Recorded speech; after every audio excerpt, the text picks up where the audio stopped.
Hey guys, tonight we're going on a journey inside you. And I don't mean metaphorically, I mean literally inside the strange, tireless, frankly bizarre machine that is your human body. Right now, as you're settling in, getting comfortable, maybe adjusting your pillow or pulling up your blanket, your body is doing thousands of things you're completely unaware of.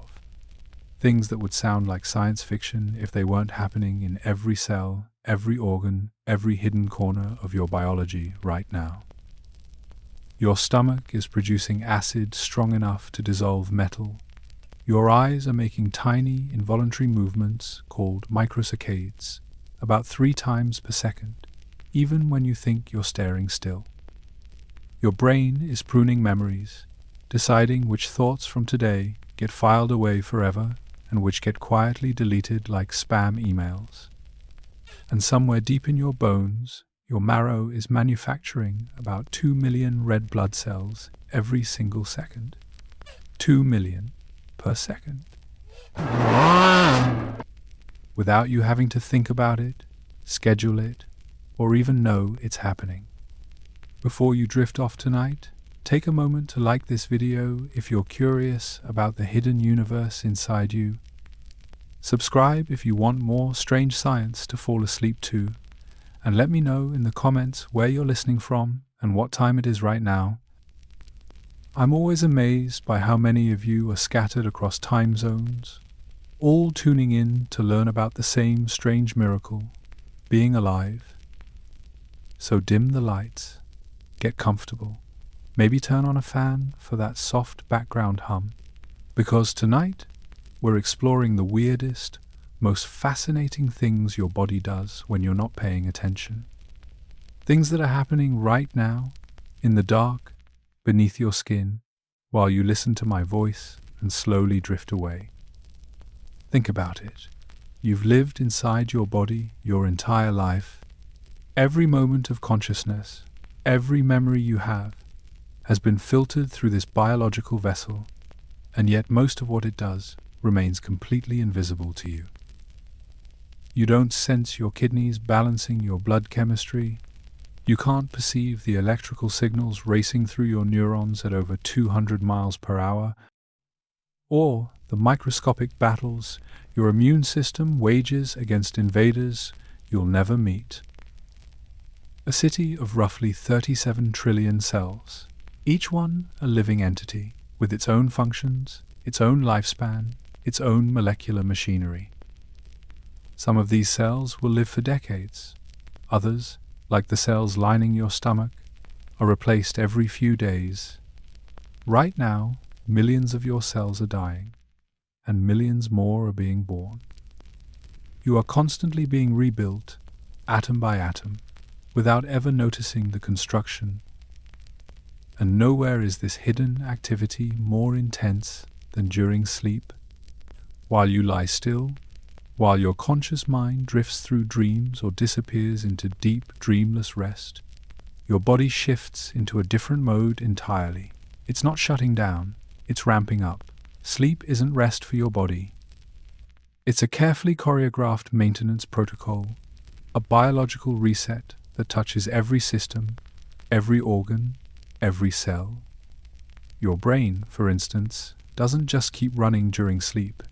It actually increases certain activities. Cerebrospinal fluid washes through your brain tissue in waves, flushing out toxic proteins that accumulated during the day. Your neurons replay the day's experiences at high speed, consolidating memories, strengthening some connections and pruning others. This is when learning actually happens, when the things you practiced or studied get encoded into long-term storage. Your muscles, seemingly at rest, are actually undergoing repair. Microscopic tears from the day's activities are being stitched back together, stronger than before. Growth hormone, released primarily during deep sleep, orchestrates this rebuilding process. This is why athletes obsess over sleep. It's not just recovery. It's when the body actually adapts and grows. Your immune system becomes more active at night, which is why you often feel worse when you're sick after the sun goes down. Inflammation increases. Body temperature rises. Your immune cells patrol more aggressively, hunting for infections and cellular abnormalities. This nighttime immune surge is so powerful that it's one reason why vaccines may be more effective when given in the morning, allowing the immune response to build throughout the day and peak during sleep. Even your genes follow a 24-hour cycle. Deep in the nucleus of nearly every cell, clock genes turn on and off in rhythmic patterns, controlling when certain proteins are made, when certain processes activate, when certain repairs begin. You have a master clock in your brain, but you also have peripheral clocks in your liver, your heart, your kidneys, all synchronized like instruments in an orchestra, all keeping time to the ancient rhythm of day and night. And here's what makes this all so strange. None of it requires your input.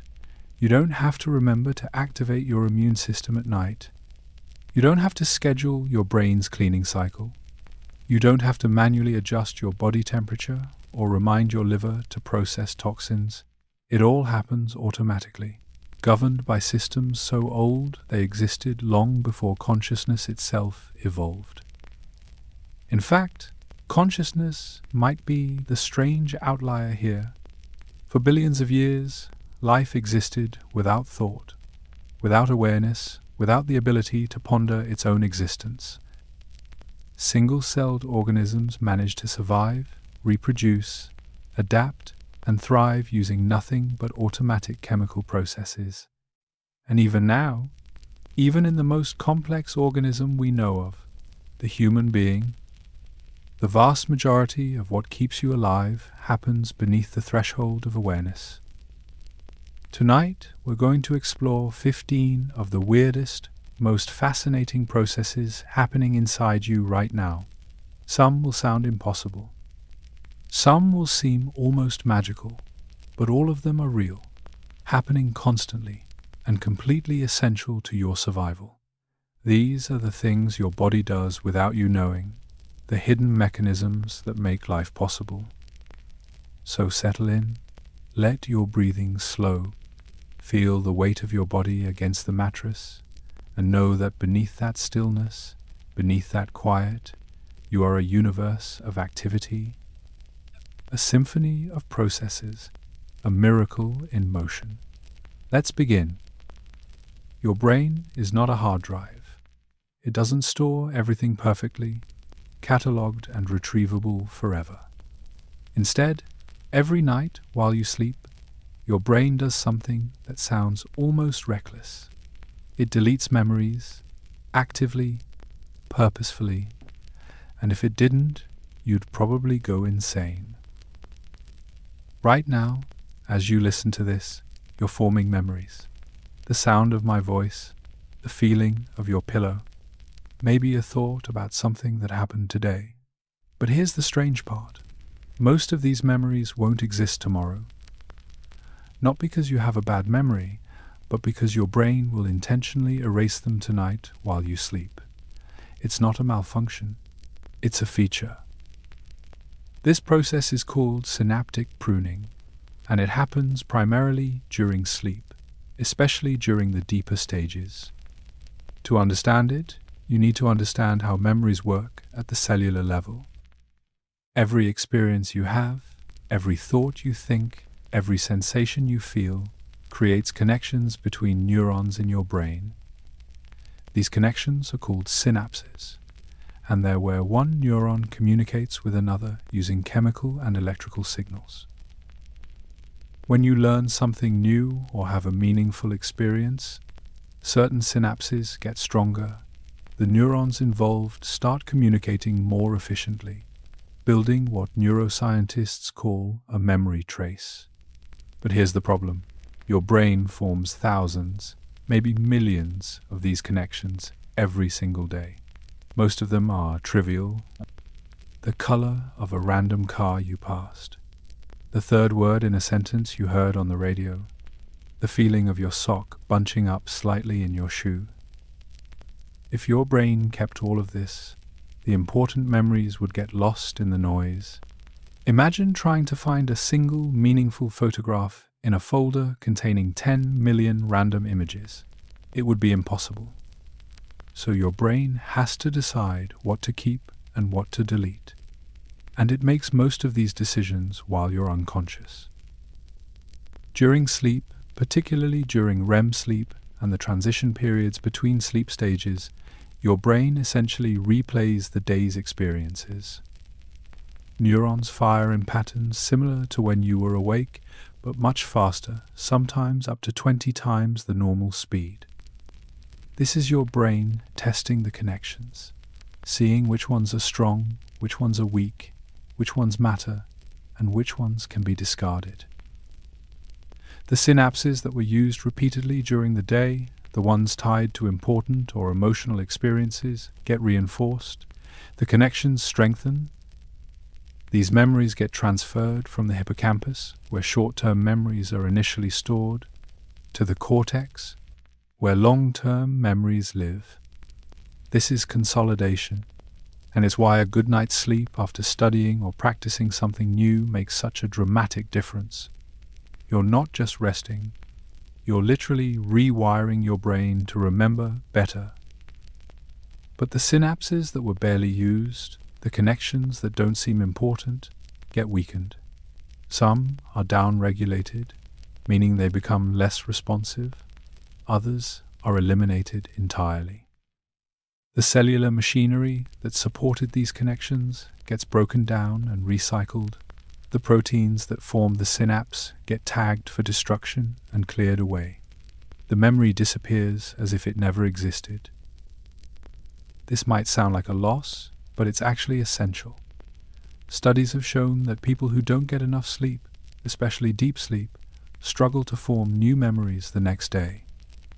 Their brains are cluttered with yesterday's neural activity, and there's no room for new information.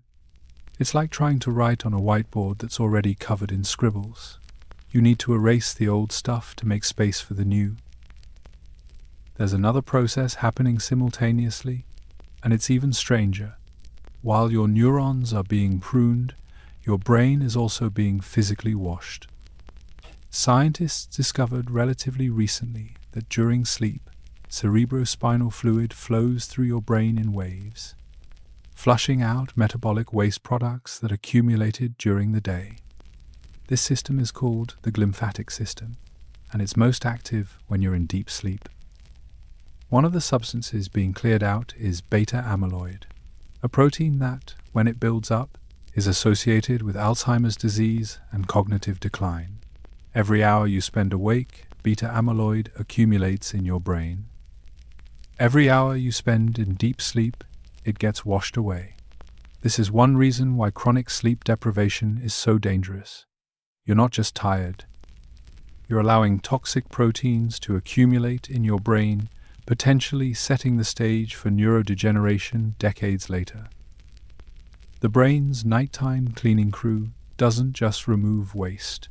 It also clears out unnecessary neural connections, broken down cellular components, and inflammatory molecules. In a sense, sleep is when your brain takes out the trash, both metabolic and informational. The memories you don't need get deleted, the toxins you don't want get flushed away, and you wake up with a cleaner, more efficient brain. But here's where it gets even more interesting. Your brain doesn't just randomly delete memories.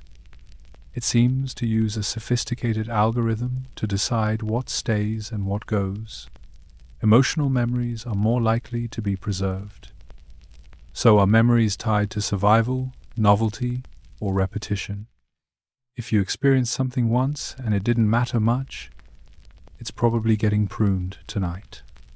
But if you experienced something that made you feel strongly, whether fear, joy, surprise, or sadness, your brain will likely consolidate that memory, strengthening it, making it more permanent. This is why traumatic memories are so persistent.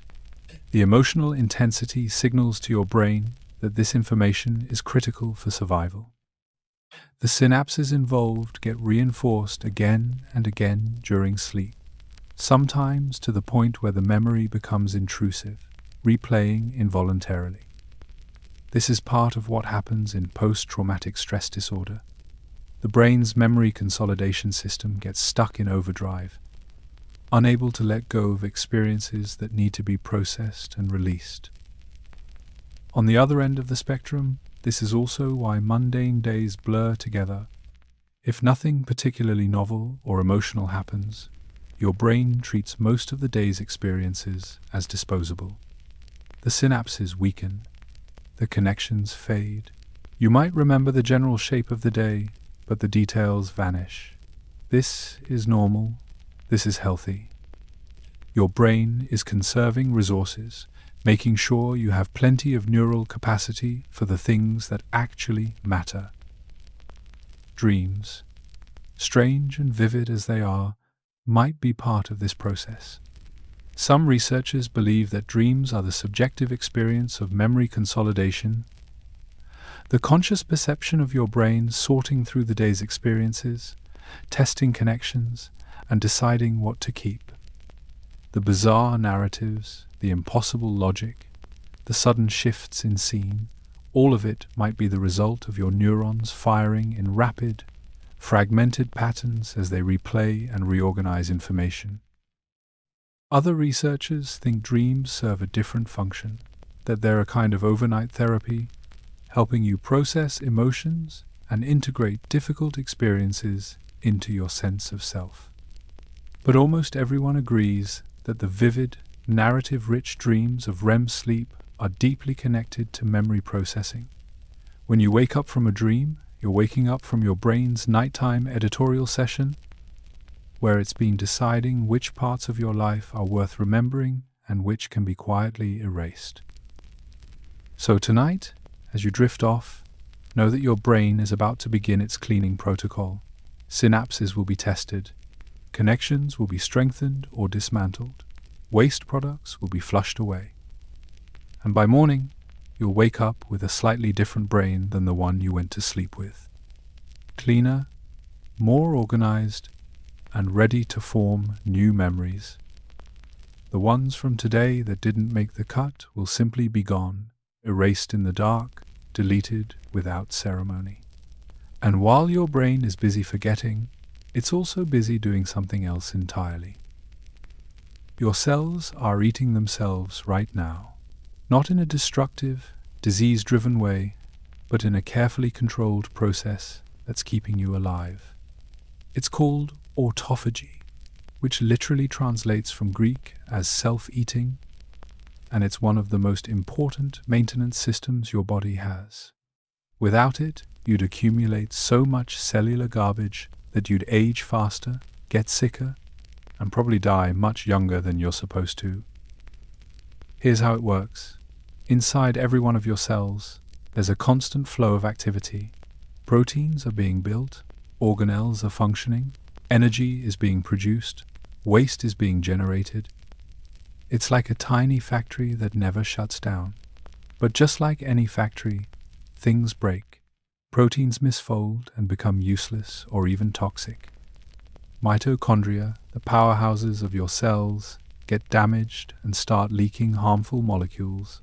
Viruses or bacteria might invade, and all of this broken, dangerous, or unnecessary material has to go somewhere.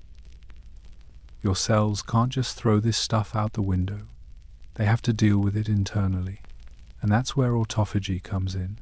When a cell detects damaged components, old proteins, or invading pathogens, it does something remarkable. It builds a membrane around the unwanted material, creating a double-walled bubble called an autophagosome. This bubble then travels through the cell until it fuses with a lysosome, which is essentially a bag of digestive enzymes. The lysosome breaks down everything inside the autophagosome, dismantling proteins into amino acids, lipids into fatty acids, and carbohydrates into sugars. Then, and this is the brilliant part, the cell recycles those building blocks, the amino acids, get used to make new proteins, the fatty acids get used for energy or to build new membranes. Nothing goes to waste. Your cells are constantly cannibalizing their own components and rebuilding themselves from the salvaged parts. It's like tearing down an old building and using the bricks, wood, and metal to construct something new. This process happens all the time, but it becomes especially active under certain conditions. When you're fasting, for example, and your body doesn't have a steady supply of nutrients coming in from food, autophagy ramps up dramatically. Your cells start breaking down their own damaged or unnecessary components to generate energy and raw materials. This is one reason why intermittent fasting has become so popular in longevity research. It's not just about calorie restriction. It's about triggering this ancient cellular cleaning mechanism. Sleep is another major trigger for autophagy. While you're lying still, not eating, not expending energy on movement or digestion, your cells shift into maintenance mode. Autophagy increases across your body, but especially in your brain. The neurons that were firing all day, consuming energy and producing waste, now get the chance to clean house. Damaged mitochondria get broken down and replaced. Misfolded proteins that could contribute to neurodegenerative diseases get cleared away. Your brain literally eats its own trash while you sleep. The discovery of autophagy's mechanisms was so important that it won the Nobel Prize in Physiology or Medicine in 2016. A Japanese scientist named Yoshinori Osumi spent decades studying how cells recycle their contents, identifying the genes involved and mapping out the process step by step. His work revealed that autophagy isn't just a cleanup system. It's a fundamental part of how cells survive stress, fight infections, and maintain their health over time. When autophagy works properly, it protects you from all kinds of diseases. It clears out the toxic protein aggregates that cause Alzheimer's and Parkinson's. It removes damaged mitochondria that would otherwise generate harmful free radicals. It helps your immune system by breaking down bacteria and viruses that have invaded your cells. It even plays a role in preventing cancer by eliminating cells that have accumulated too much damage and might otherwise become malignant. But when autophagy is impaired, things go wrong.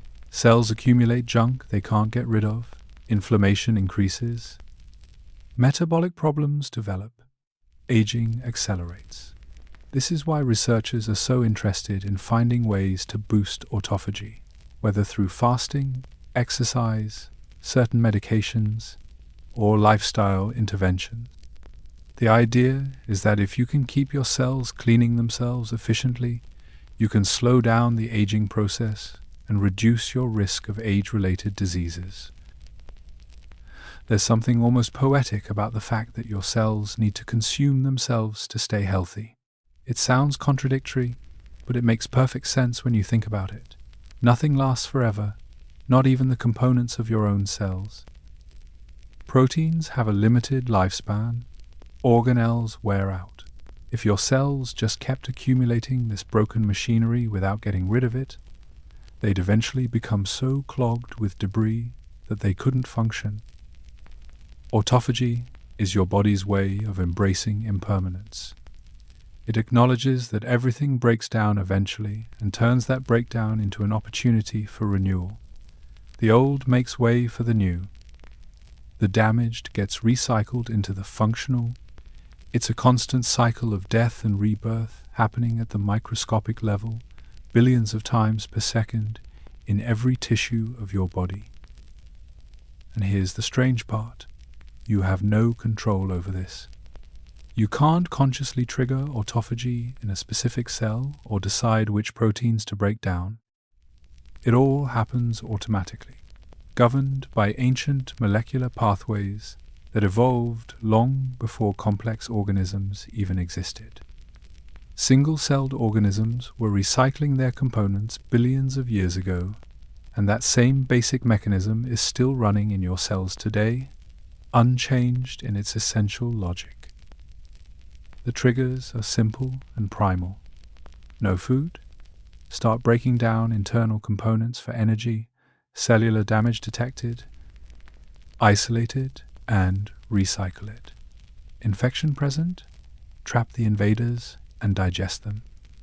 Your cells are constantly monitoring their internal state and responding with autophagy when needed.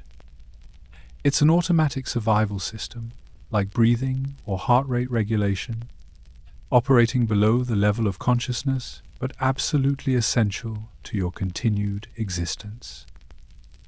Right now, as you lie here, listening, millions of autophagosomes are forming inside your cells. They're engulfing worn-out mitochondria, misfolded proteins, fragments of broken membranes. They're fusing with lysosomes, releasing enzymes that break molecular bonds and reduce complex structures to simple building blocks. And those building blocks are being fed back into your cellular metabolism, transformed into new proteins, new membranes, new energy. You are not a fixed structure. You are a process, a flow, a constant transformation. The you that exists right now is made of different molecules than the you that existed a week ago. Your cells have eaten parts of themselves and rebuilt with fresh materials. This process never stops. Even in death, cells continue autophagy for a short time, trying to maintain themselves even as the larger organism fails. So, when you think about taking care of your body, remember that it's not just about what you put into it. It's also about giving it the time and conditions it needs to clean itself from the inside, sleep enough, fast occasionally, exercise. These aren't just good habits. They're ways of activating your body's ancient recycling systems, allowing your cells to eat themselves in the controlled, beneficial way that keeps you healthy, functional, and alive. And while your cells are busy cannibalizing their old parts, something else entirely is happening in your skeleton. You think of your bones as solid, permanent, unchanging, the structural framework that holds you upright and protects your organs. But right now, at this very moment, your bones are being destroyed, and at the same time, they're being rebuilt. Your skeleton isn't a fixed structure. It's a living, breathing, constantly remodeling organ that's in a perpetual state of controlled demolition and reconstruction. This process is happening everywhere in your body, from your skull down to the tiny bones in your toes. And it's especially active at night, while you sleep, when your body can dedicate resources to maintenance rather than movement. By the time you wake up tomorrow morning, thousands of microscopic construction sites across your skeleton will have torn down old bone tissue and laid down new material in its place. The cells responsible for this are called osteoclasts and osteoblasts, and they work in careful coordination. Osteoclasts are the demolition crew. They attach themselves to the surface of bone and secrete acid and enzymes that dissolve the mineralized matrix. Bone, despite feeling rock solid, is actually made of calcium phosphate crystals embedded in a protein scaffold, mostly collagen. The osteoclasts break down both components, creating small pits and tunnels in the bone surface. This might sound destructive, but it's absolutely necessary. As you move through your day, your bones accumulate microscopic damage. Tiny cracks form from the stress of walking, running, lifting, or even just standing. Old bone tissue becomes brittle and less effective at handling mechanical stress. If your body never removed this damaged material, your bones would gradually weaken and eventually fracture under normal use. Once the osteoclasts have done their job and moved on, the osteoblasts arrive. These are the construction crew. They move into the spaces left behind by the osteoclasts and begin secreting new bone matrix. They lay down layers of collagen, which then gets mineralized with calcium and phosphate. Gradually, the pit or tunnel gets filled in with fresh, strong bone tissue. The osteoblasts work slowly, carefully, building bone that's actually stronger and more resilient than what was there before. This entire cycle, from demolition to reconstruction, takes about 3 to 4 months for any given section of bone. But because your skeleton contains over 200 bones with vast surface areas, the remodeling is happening constantly in millions of locations simultaneously. Estimates suggest that about 10% of your entire skeleton is being remodeled at any given time. Over the course of roughly 7 to 10 years, your entire skeleton is completely replaced, atom by atom, cell by cell. You are not walking around in the same bones you had a decade ago. The femur you're lying on right now is made of material that didn't exist when you were younger. Your skull has been rebuilt. Your ribs have been replaced. The vertebrae supporting your spine are newer versions of themselves. You've had multiple skeletons over the course of your life, each one constructed from the remains of the previous one, and you never noticed it happening. The balance between osteoclast and osteoblast activity changes throughout your life. When you're young and still growing, osteoblasts work faster than osteoclasts, building more bone than is being removed. This is why children and teenagers can heal fractures so quickly and why their bones are constantly lengthening. But around your mid-30s, the balance shifts. Osteoclast activity starts to slightly outpace osteoblast activity, and you begin to slowly lose bone mass. This is normal aging, but if the imbalance becomes too severe, it leads to osteoporosis, where bones become fragile and prone to fracture.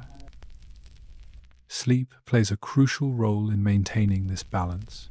Growth hormone, which is secreted primarily during deep sleep, stimulates osteoblast activity. It tells your bone-building cells to work harder, to lay down more matrix, to strengthen your skeleton. This is one reason why sleep is so important for children and adolescents. Their bones are growing rapidly, and without adequate deep sleep, growth hormone secretion drops and bone development suffers.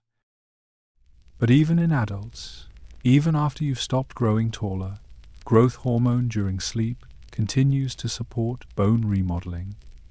It helps maintain bone density, repairs microdamage, and keeps your skeleton strong enough to handle the mechanical stresses of daily life. People who chronically don't get enough sleep show measurably lower bone density over time. Their osteoblasts aren't getting the hormonal signals they need to keep up with the osteoclasts, and their bones gradually weaken. There's another fascinating aspect to bone remodeling that happens specifically at night. Your bones serve as your body's calcium bank. Calcium is essential for muscle contraction, nerve signaling, blood clotting, and dozens of other processes. Your blood calcium levels need to stay within a very narrow range, and your body will do whatever it takes to maintain that range, even if it means stealing calcium from your bones. During the day, you hopefully consume calcium through your diet. Your intestines absorb it, and your blood levels stay stable. But at night, when you're not eating, your body still needs calcium for all those essential processes. So it borrows from your bones. Osteoclasts become more active during the nighttime hours, breaking down small amounts of bone and releasing calcium into your bloodstream. Then, when you eat again the next day, osteoblasts rebuild what was borrowed, restoring your bone mass. This nightly withdrawal and daily deposit system works perfectly as long as you're getting enough calcium in your diet and enough deep sleep to trigger bone rebuilding. But if either of those factors is missing, the system breaks down. You keep making withdrawals without adequate deposits, and over time, your bone density decreases. This is part of why nutrition and sleep are so intertwined with bone health, especially as you age. The mechanical stress you put on your bones also influences how they remodel. Bones are smart. They respond to the forces applied to them, building more material in areas that experience high stress and removing material from areas that don't. This is called Wolff's Law, and it's why athletes have denser bones than sedentary people. Every time you walk, run, or lift something heavy, you're sending signals to your osteoblasts to strengthen the bones involved in that activity. Astronauts experience the opposite problem. In the microgravity of space, bones don't experience the normal mechanical loading from standing and walking. The body interprets this as a signal that the bones don't need to be as strong, and osteoclast activity increases while osteoblast activity decreases. Astronauts can lose 1 to 2% of their bone mass per month in space, particularly in weight-bearing bones like the spine, hips, and legs. When they return to Earth, it can take months or even years to rebuild what was lost. This reveals something profound about your skeleton. It's not a passive framework, it's an active, responsive tissue that's constantly sensing its environment and adapting to it. The forces you apply, the hormones in your bloodstream, the nutrients you consume, the amount of sleep you get, all of these factors influence how your bones remodel themselves. They're listening to your lifestyle and reshaping themselves accordingly. Right now, as you lie still, your bones are engaged in their nightly maintenance routine. Osteoclasts are dissolving microscopic sections of old, damaged bone. Calcium is being released into your bloodstream to keep your heart beating steadily and your neurons firing properly. And when you enter deep sleep in a little while, growth hormone will surge, signaling your osteoblasts to begin their repair work, filling in the gaps, laying down fresh matrix, rebuilding your skeleton to be ready for tomorrow. You'll wake up with bones that are slightly different than the ones you went to sleep with, imperceptibly stronger in some places, subtly reshaped in others. And while your skeleton rebuilds itself in the dark, your body is preparing for another shift entirely, one that affects how you fall asleep in the first place. Have you ever noticed that your hands and feet get warmer right before you fall asleep? It's not your imagination. It's one of the strangest and most essential parts of how your body prepares for sleep. While your core body temperature is dropping, your extremities are heating up, and this temperature redistribution is actually one of the most reliable signals that sleep is approaching. Without it, falling asleep becomes much harder, sometimes impossible. Your body temperature isn't constant throughout the day. It follows a predictable rhythm, rising and falling in a pattern that's closely tied to your circadian clock. During the day, your core temperature is relatively high, usually hovering around 98.6 degrees Fahrenheit, though it can vary by a degree or more depending on activity, time of day, and individual differences. This elevated temperature supports alertness, metabolism, and physical activity. But as evening approaches and your body starts preparing for sleep, something shifts. Your core temperature begins to drop, not dramatically, just a degree or two, but that small change is significant. The drop in core temperature is one of the biological signals that tells your brain it's time to sleep. In fact, you can't fall asleep, or at least not easily, if your core temperature is too high. This is why it's so hard to sleep in a hot room or why you toss and turn on sweltering summer nights. Here's where it gets interesting.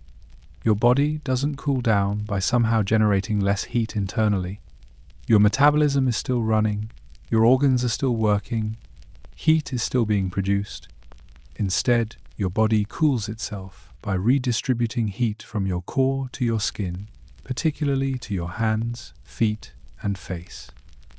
These areas have specialized blood vessels called arteriovenous anastomoses that can open wide to allow large volumes of blood to flow near the surface of your skin. When these vessels dilate, warm blood from your core travels to your extremities, and heat radiates away into the surrounding air. It's like opening windows in a hot house. The warm air inside escapes, and the interior cools down. Your hands and feet act as radiators, releasing the excess heat your body needs to shed in order to drop your core temperature to the optimal range for sleep. This is why people often stick a foot or hand out from under the covers while sleeping. It's not just about comfort. It's your body's automatic temperature regulation system at work. By exposing a limb to cooler air, you increase heat loss, which helps maintain the lower core temperature necessary for staying asleep. Some people do this unconsciously dozens of times per night, adjusting their heat loss to match their body's needs as they cycle through different sleep stages.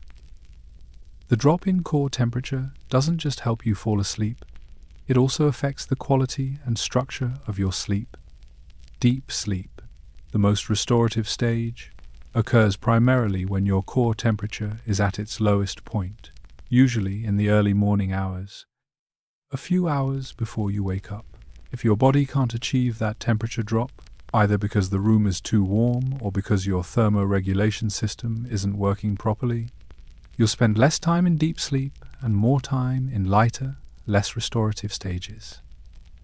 This is one reason why sleep experts recommend keeping your bedroom cool, usually between 60 to 67 degrees Fahrenheit.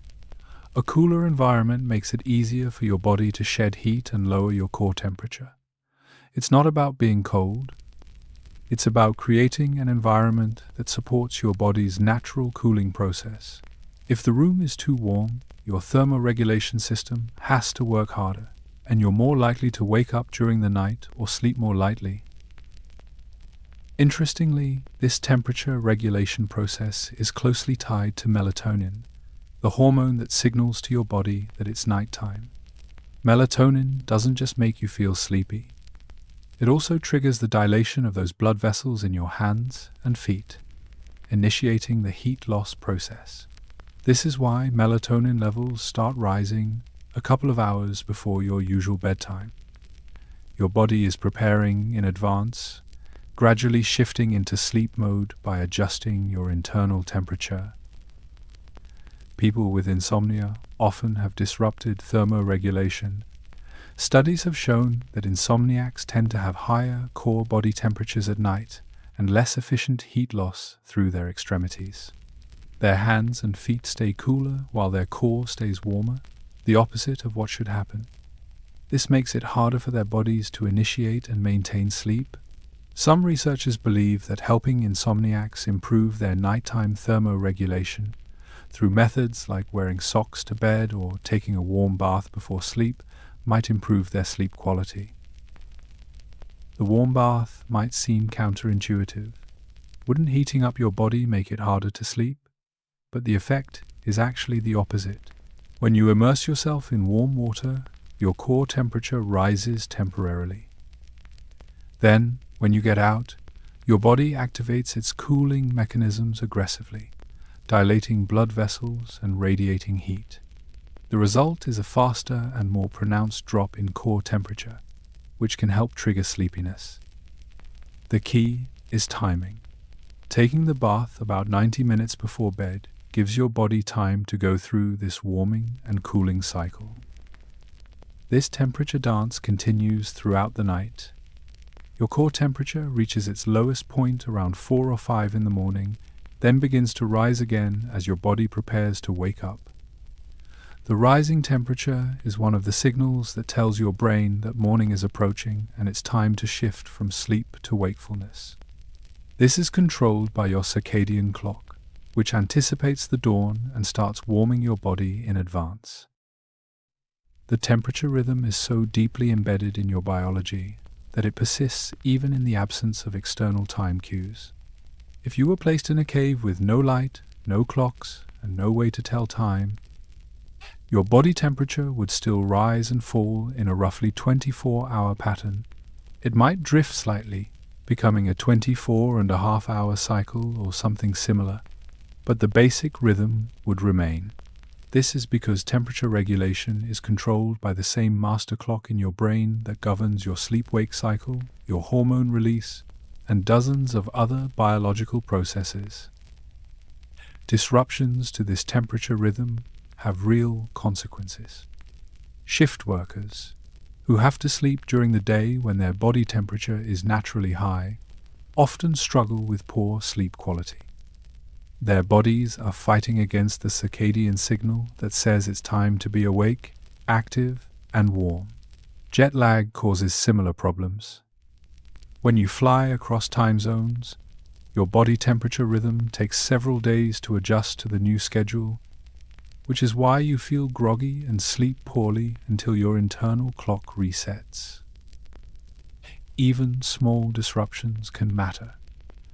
Using electronic devices before bed can interfere with temperature regulation, not just because of the blue light affecting melatonin, but because the devices themselves generate heat. Holding a warm phone or tablet close to your body can make it harder for your core temperature to drop. Similarly, sleeping next to a partner raises your ambient temperature, which is why some couples sleep better with separate blankets or in slightly cooler rooms. Right now, if you're getting sleepy, it's partly because your core temperature is dropping. Your brain is sensing this change and interpreting it as a signal that the time for wakefulness is ending. Your hands and feet might feel warm, almost uncomfortably so, as they radiate heat into the air around you. This is your body's way of cooling itself from the inside out, preparing you for the deep, restorative sleep you need. And as your temperature continues to fall, another strange phenomenon is beginning in your eyes, hidden beneath your closed eyelids. Your eyes are closed, you're lying still, but beneath your eyelids, your eyes are moving. Not drifting slowly or adjusting position, but darting rapidly back and forth, up and down, tracing invisible patterns in the darkness. This is REM sleep, and the rapid eye movements that give it its name are one of the most mysterious and visually striking features of sleep. If someone were watching you right now during a REM period, they'd see your eyelids twitching as your eyes race beneath them, scanning through a world that exists only in your mind. REM stands for rapid eye movement, and it was discovered almost by accident in 1953 by a graduate student named Eugene Aserinsky. He was studying sleep patterns in children using equipment that measured eye movements through electrodes placed near the eyes. Most researchers at the time assumed that sleep was a quiet, uniform state where the brain and body simply rested. But Aserinsky noticed something strange. At certain points during the night, the children's eyes began moving rapidly, even though they were clearly asleep. At first, he thought the equipment was malfunctioning, but the patterns were too consistent, too regular. He started observing his own son during sleep and confirmed it. The eye movements were real, and they weren't random. They occurred in predictable cycles, appearing and disappearing throughout the night in roughly 90-minute intervals.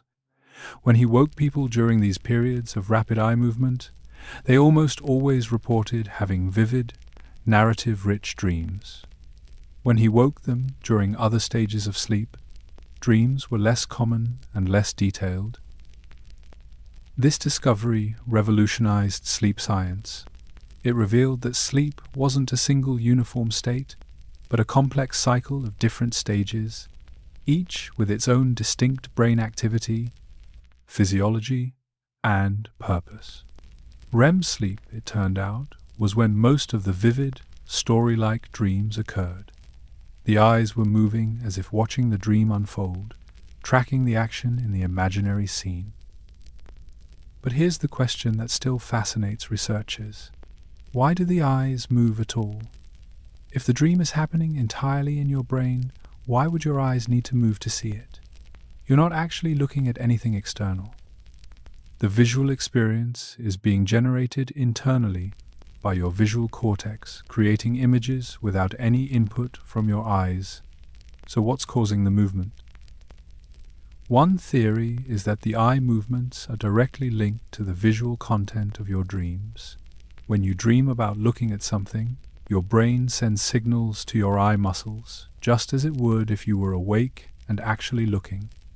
Studies have shown correlations between the direction and pattern of eye movements and the content of dreams. If you dream about watching a tennis match, your eyes might move back and forth horizontally. If you dream about climbing stairs, they might move vertically. It's as if your brain can't completely distinguish between imagined vision and real vision, so it activates the same motor commands. Another theory suggests that the eye movements aren't about vision at all. They might be a side effect of the intense brain activity happening during REM sleep. During REM, your brain is almost as active as it is when you're awake, sometimes even more so in certain regions. Neurons are firing rapidly, memories are being processed, and emotions are being integrated. The eye movements might simply be overflow from this neural storm, a visible manifestation of the brain's activity rather than a purposeful action. What we do know is that during REM sleep, your brain activity looks remarkably similar to waking consciousness in many ways. The visual cortex lights up on brain scans, processing imaginary images. The limbic system, which handles emotions, becomes highly active, which is why dreams often feel emotionally intense. The prefrontal cortex, responsible for logic and rational thinking, becomes less active, which explains why dreams follow bizarre, impossible logic and you don't question it while you're dreaming. But here's where REM sleep gets even stranger. Not metaphorically, but literally. During REM sleep, your brainstem sends signals that inhibit motor neurons in your spinal cord, preventing your muscles from moving. This is called REM atonia, and it's a protective mechanism. Without it, you would physically act out your dreams, which could be dangerous. Occasionally, this paralysis system malfunctions. Some people experience REM sleep behavior disorder, where the muscle paralysis doesn't activate properly and they do act out their dreams. They might punch, kick, jump out of bed, or even run while still asleep.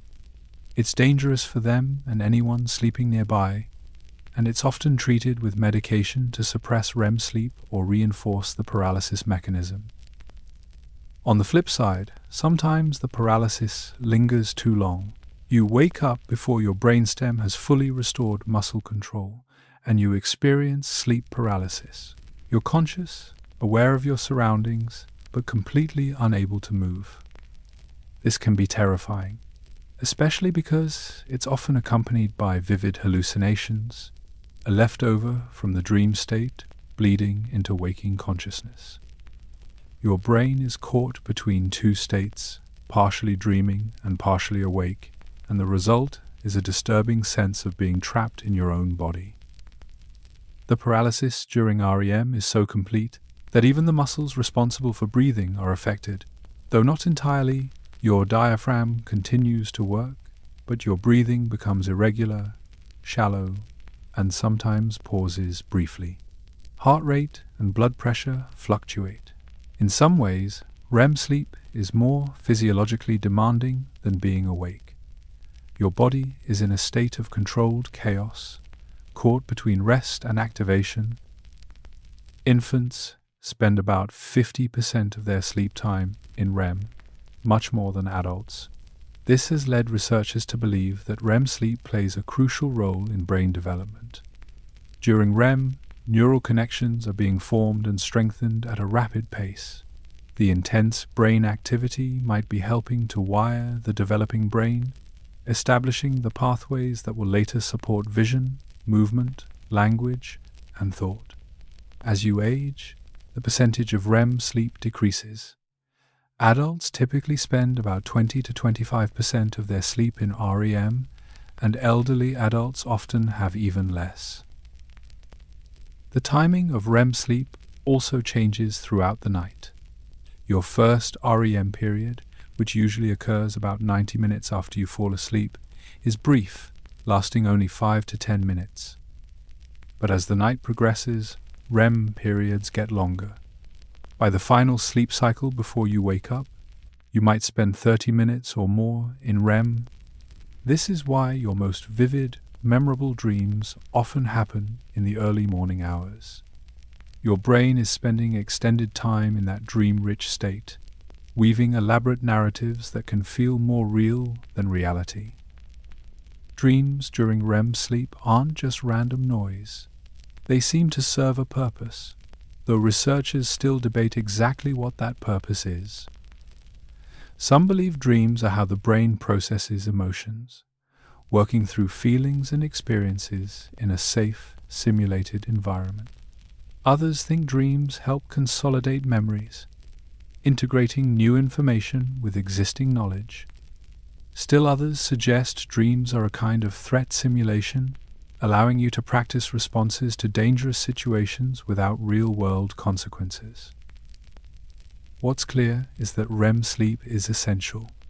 When people are deprived of REM sleep specifically, either through medication, sleep disorders, or experimental manipulation, they experience cognitive deficits, mood disturbances, and memory problems. If you're allowed to sleep normally after REM deprivation, your brain will compensate by spending extra time in REM, as if trying to catch up on what it missed. This is called REM rebound, and it suggests that whatever happens during REM, your brain considers it non-negotiable. Right now, you might be approaching your first REM period of the night, or you might still be in the deeper, quieter stages of sleep that come first. But eventually, within the next hour or two, your brain will shift. Your eyes will begin to move. Your dreams will become vivid and strange. And beneath your paralyzed body, your brain will light up with activity, processing the day, building new connections, and exploring the surreal landscape of your own mind. While your eyes race through imagined scenes, something else entirely is happening in your mouth. Your mouth is producing saliva right now. Not a little bit, a lot. About 1 liter per day, roughly the size of a large water bottle, flowing constantly from glands you probably never think about. And this isn't just water. Saliva is a complex biological fluid filled with enzymes, minerals, antibodies, proteins, and mucus, all working together to protect your teeth, start the digestion process, and fight off infections before they even reach your throat. You have 3 major salivary glands: the parotid glands, located near your ears, the submandibular glands under your jaw, and the sublingual glands beneath your tongue. But you also have hundreds of minor salivary glands scattered throughout your mouth, on your cheeks, lips, tongue, and palate. Together, they're producing saliva all day long, every day, without you having to consciously think about it or tell them to start. During the day, saliva production is relatively high. You produce more when you eat, obviously, because your body knows it needs to lubricate food and begin breaking it down chemically. But you're also producing saliva constantly between meals, keeping your mouth moist, washing away bacteria, and maintaining the health of your teeth and gums. Every time you swallow, which happens about once per minute when you're awake, you're swallowing a small amount of saliva along with whatever else is in your mouth. But at night, during sleep, saliva production slows dramatically.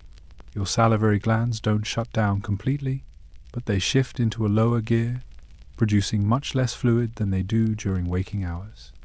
This is why you wake up with dry mouth, why your tongue feels thick and your throat feels scratchy, and why your breath is worse in the morning than at any other time of day.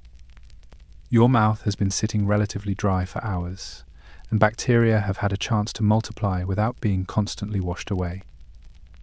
This nighttime decrease in saliva production is controlled by your autonomic nervous system, the same system that regulates your heart rate, breathing, and digestion.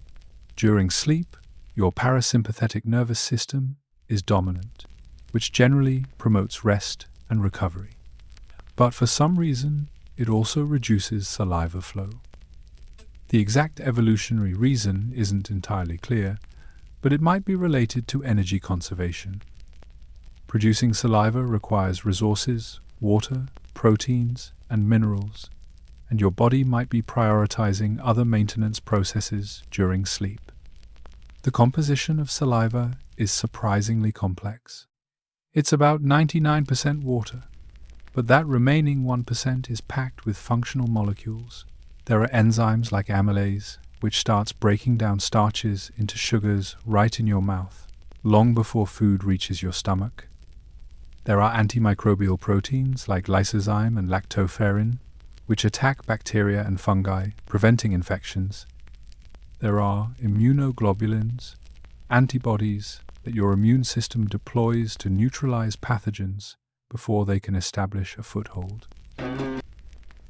Saliva also contains minerals, particularly calcium and phosphate, which are crucial for maintaining tooth enamel. Your teeth are constantly under attack from acids produced by bacteria feeding on sugars in your mouth. These acids dissolve minerals from your enamel, a process called demineralization. But saliva works to counteract this, depositing minerals back into your enamel in a process called remineralization. It's a constant battle, demineralization and remineralization happening simultaneously, and saliva is your teeth's main defense. Without adequate saliva, your teeth would decay much faster. People with dry mouth conditions, whether from medications, diseases, or radiation therapy, often develop rampant tooth decay because their saliva production is impaired, the protective washing effect is gone, bacteria multiply unchecked, acids accumulate, and the minerals that should be rebuilding enamel never arrive. This is also why nighttime is particularly risky for dental health. With reduced saliva flow, your teeth are more vulnerable to decay during sleep than during the day. This is one reason why dentists recommend brushing your teeth before bed. You're removing the bacteria and food particles that would otherwise sit in your relatively dry mouth all night, producing acids and causing damage. And it's why you should avoid eating or drinking sugary things right before sleep. You're essentially feeding bacteria and then giving them 8 hours of reduced saliva flow to do their damage uninterrupted. Saliva also plays a crucial role in taste.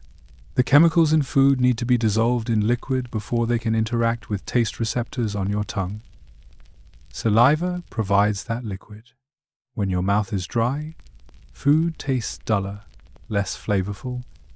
This is why water tastes so good when you're dehydrated, or why food seems bland when you have a cold and your mouth is dry from breathing through it.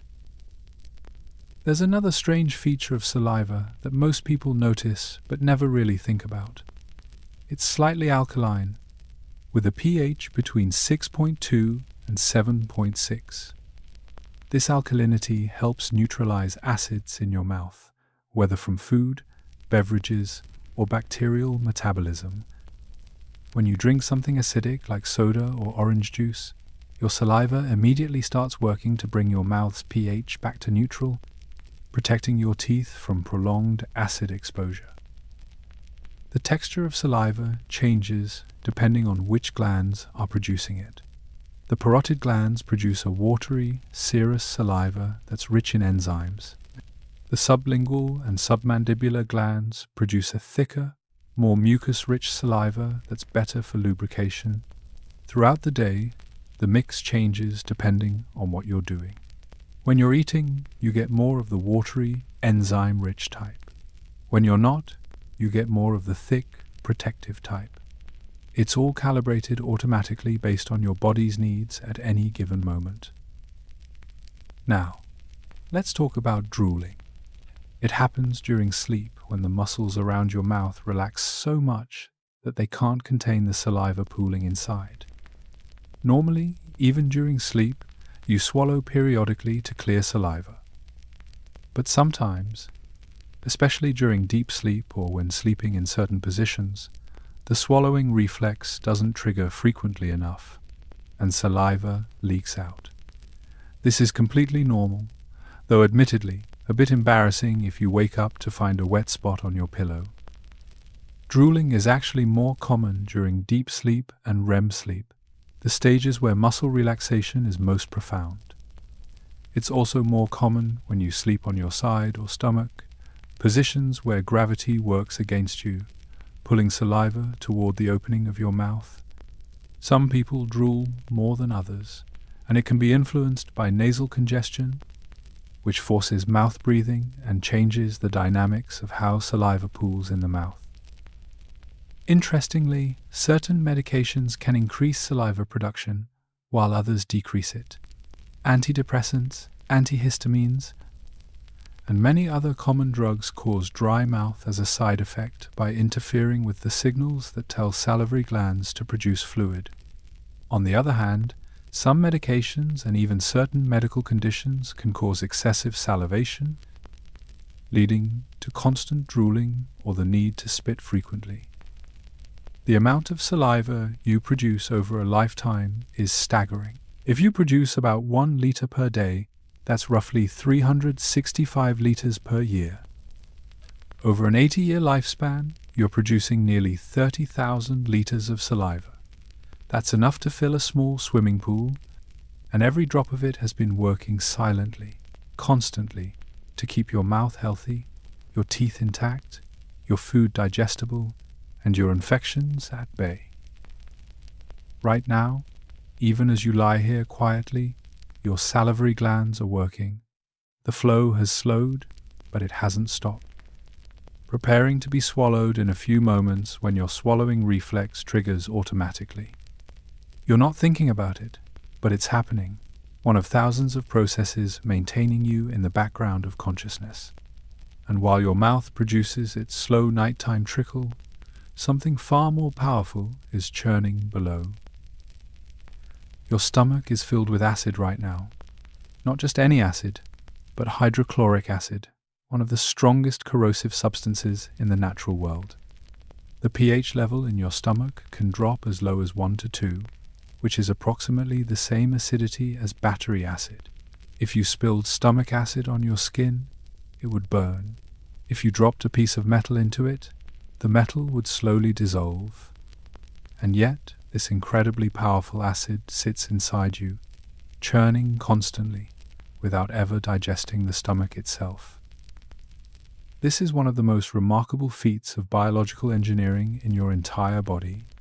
Your stomach produces about 1.5 to 2 liters of gastric juice every day, and a significant component of that juice is hydrochloric acid. The acid is secreted by specialized cells in the stomach lining called parietal cells, which actively pump hydrogen ions into the stomach cavity. These cells are working all the time, but they ramp up production dramatically when you eat, when your stomach senses food arriving and needs to break it down. The purpose of this extreme acidity is multifaceted. First, it helps break down proteins. The acid denatures protein structures, unfolding them and making them easier for digestive enzymes to access. Second, it activates an enzyme called pepsinogen, converting it into pepsin, which then starts cleaving proteins into smaller peptides. Third, and perhaps most importantly from an evolutionary perspective, the acid kills bacteria, viruses, and parasites that might be present in your food. Your stomach is essentially a sterilization chamber, using acid to neutralize potential threats before they can reach your intestines. But here's the problem. If your stomach can dissolve meat, break down proteins, and kill bacteria, why doesn't it dissolve itself? The answer lies in a thin but crucial layer of mucus that coats the entire interior of your stomach. This mucus is produced by goblet cells in the stomach lining, and it forms a protective barrier between the acid and the stomach tissue. The mucus is rich in bicarbonate, a base that neutralizes acid on contact, creating a pH gradient. The side of the mucus layer facing the acid is slightly acidic, but the side touching your actual stomach tissue is nearly neutral. This mucus barrier is constantly being degraded by the acid it's protecting you from, so your stomach has to continuously produce fresh mucus to replace what's been dissolved. In fact, your entire stomach lining is replaced approximately every 3 to 5 days. The cells on the surface are constantly dying and sloughing off into the acidic environment, while new cells migrate up from deeper layers to take their place. Your stomach is in a perpetual state of self-renewal, rebuilding itself faster than almost any other tissue in your body. When this protective system fails, even slightly, you develop problems. If the mucus layer becomes too thin or if acid production becomes too high, the acid can start to erode the stomach lining itself, causing gastritis or ulcers. This is painful, sometimes debilitating, and it can lead to bleeding or even perforation of the stomach wall if left untreated. The bacterium Helicobacter pylori is particularly good at disrupting this protective system, burrowing into the mucus layer and causing chronic inflammation that can lead to ulcers and, in some cases, stomach cancer. Acid production in your stomach follows a circadian rhythm, just like many other biological processes. During the day, especially after meals, acid production is high. Your stomach is in active digestion mode, breaking down food and preparing it to move into the small intestine. But at night, acid production doesn't stop. In fact, it often increases. Between 10 p.m. and 2 a.m., your stomach experiences what's called nocturnal acid breakthrough, a surge in acid secretion that occurs even when you haven't eaten anything. This nighttime acid surge is one reason why people with acid reflux, also known as gastroesophageal reflux disease or GERD, often experience worse symptoms at night. When you're lying flat, gravity isn't helping to keep stomach contents where they belong. The sphincter at the top of your stomach, which normally prevents acid from flowing backward into your esophagus, can weaken or relax during sleep. Combine that with increased acid production, and you have a recipe for reflux. Acid creeps up into your esophagus, causing that burning sensation commonly called heartburn. The esophagus, unlike the stomach, doesn't have a protective mucus layer. It's not designed to handle acid. When acid repeatedly washes over the esophageal lining, it causes inflammation, pain, and over time, can lead to changes in the tissue that increase cancer risk. This is why managing nighttime reflux is so important. Elevating the head of your bed, avoiding food for several hours before sleep, and taking medications that reduce acid production can all help protect your esophagus during those vulnerable nighttime hours. The type of food you eat affects how much acid your stomach produces. Protein-rich foods trigger more acid secretion because proteins require more aggressive chemical breakdown. Fatty foods slow down stomach emptying, meaning food and acid sit in your stomach longer. Spicy foods, caffeine, and alcohol can all irritate the stomach lining and increase acid production. This is why eating a heavy, rich meal right before bed often leads to discomfort and disrupted sleep. Your stomach is working overtime, producing acid, churning food, and sometimes allowing that acid to slosh up into your esophagus. There's also a psychological component to acid production. Stress and anxiety increase stomach acid secretion through the activation of the sympathetic nervous system. This is the fight or flight response, which prepares your body for action by, among other things, increasing digestive acid. In evolutionary terms, this might have made sense. Anticipating danger could mean anticipating a fight, which could mean injuries, which could mean needing to digest food quickly for energy and healing. But in modern life, chronic stress just means chronic acid production, which can lead to chronic digestive problems. Medications that reduce stomach acid are among the most commonly prescribed drugs in the world. Proton pump inhibitors, or PPIs, work by blocking the enzyme in parietal cells that produces acid. H2 receptor blockers work by preventing histamine from stimulating acid production. Antacids work by simply neutralizing acid that's already been produced. These medications can be life-changing for people with severe reflux or ulcers, but they're not without downside. Reducing stomach acid too much can impair protein digestion, decrease absorption of certain nutrients, like vitamin B12 and calcium, and potentially increase the risk of infections since the stomach's sterilization function is compromised. The evolutionary origins of such extreme stomach acidity are fascinating.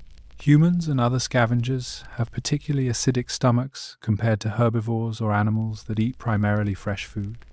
Our ancestors likely scavenged carrion, eating meat that had been sitting out and was teeming with bacteria. A highly acidic stomach was a survival advantage, allowing us to consume food that would have made other animals sick.